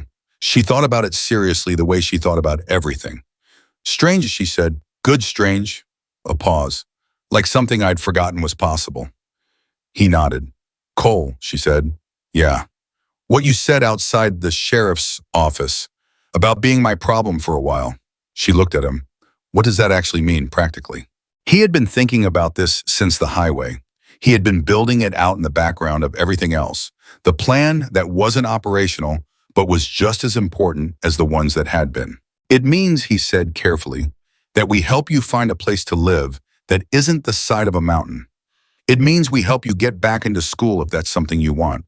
It means that when things come up, and things will come up because you're 17, and things always come up at 17, there are people you can call. He paused. Not just me, all of us. She looked around the table, at Diesel, who caught her eye and gave a single deliberate nod, at Ruiz, who said, absolutely, without waiting to be asked, at Preston, at Hector, at Teague, who had stopped cleaning his glasses for the first time on all day. She looked back at Cole. You don't owe me anything, she said. That's not what this is, Cole said. What is it? He looked at her for a moment. At 17 years old, who had run barefoot down a rocky hillside for people she didn't know, because she had decided a long time ago in a hard place that doing the right thing mattered more than what it cost. It's us deciding, he said, that we're not going to be the people who keep walking. The table was very quiet. Lily looked at him. And then she looked down at the table and she pressed her lips together and she held something in that was real and large and had been waiting a very long time for a reason to exist. She held it in for about 4 seconds. Then she stopped holding it in. She didn't cry loudly or dramatically. She cried the way people cry when they've been strong for a very long time and have finally been given permission not to be quietly with her hands flat on the table in front of her, not covering her face, not apologizing for it, just letting it happen. Ruiz looked at the ceiling. Cole looked at the table. Diesel picked up his coffee cup and studied it with great attention. The entire table gave her the privacy of looking away, which was the most decent thing they could have done, and they did it without being asked, which told you something about who they actually were underneath everything else. After a moment, she exhaled. She pressed the back of her hand against her face once. She straightened. Sorry, she said. Don't, Cole said, firmly but not harshly. She looked at him. Don't apologize for that, he said. She looked at him for another moment. Then she nodded. Outside, the Montana night continued wide and cold and indifferent and beautiful. Beautiful. Inside the diner, 22 Hells Angels and one 17-year-old girl occupied a space that had never held anything exactly like this before and probably never would again. 3 weeks later, Danny Reyes's story ran in 3 national publications simultaneously. It ran alongside a parallel investigation into Richard Kane's activities, the bank records, the contracted killers, the manufactured documentation, the 4-year architecture of a plan that had ultimately failed in the first 15 minutes because of something Kane had never modeled for in any of his calculations: a barefoot girl. The story was read by more people than Danny had ever reached with anything he'd written. It was shared, discussed, argued about, and quoted in contexts he hadn't anticipated. It showed up in conversations about homelessness, about trust, about the gap between what people look like and what they're capable of, about the specific cost of walking past someone who needs help, about what it means to stop. Cole read it on a Tuesday morning at a diner table, not unlike the one in Montana, with a cup of coffee and the particular feeling of a man reading an accurate account of something he had lived. He found nothing in it that wasn't true. He found some things in it that were true in ways he hadn't fully articulated to himself yet, which was the mark of good journalism. He texted Danny one word: good. Danny replied, "Thank her." Cole put the phone down. Across the table from him, Lily was eating breakfast. She had a fork in her right hand and a textbook open beside her plate. She had gone back to school 6 weeks earlier, working through 2 years of missed curriculum with the same focused, methodical attention she brought to everything. She was behind and gaining ground and not complaining about either condition. She looked up. The story ran, Cole said. She looked at him for a moment. Then she looked back at her textbook. "I know," she said. "I read it this morning." And she was quiet for a moment. She put the fork down. She looked at Cole with the direct, unmanaged steadiness that was still, after 6 weeks, the most characteristic thing about her. "Someone called the shelter hotline this morning," she said. "A woman in Idaho. She said she read the story and she wanted to donate. She said she'd driven past a girl on the street last month and kept going, and she hadn't stopped thinking about it since." She paused. She asked if it was too late to do something. Cole looked at her.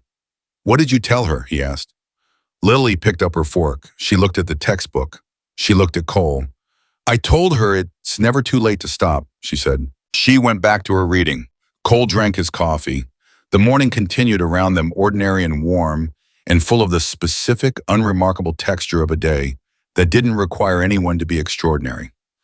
Outside, the world moved at its usual pace, full of people in motion, full of moments where someone's path crossed someone else's and a decision got made to stop or to keep going, to look or to look away, to be one of the people who noticed or one of the people who didn't. Lily Carter had made her choice on a Montana highway with bare feet and a pounding heart and 22 engines bearing down on her. She had been invisible for 2 years. She would never be invisible again. And the 22 men who were alive because she stopped, who ate breakfast that morning and rode their bikes and called their people and lived the ordinary days that ordinary days are made of, carried something with them that they hadn't carried before. Something that didn't have a clean name, but that shaped the way they moved through the world, the way they looked at corners and doorways and the sides of roads, the way they noticed, because the girl nobody saw had taught them how to look. And some lessons once learned in the right way, at the right cost, by people paying the right kind of attention, do not leave. They stay. They change things. They travel further than anyone standing on a highway at the beginning of them could possibly imagine. That is what Lily Carter did on a cold afternoon in Montana. She stopped. And because she stopped, everything after was different.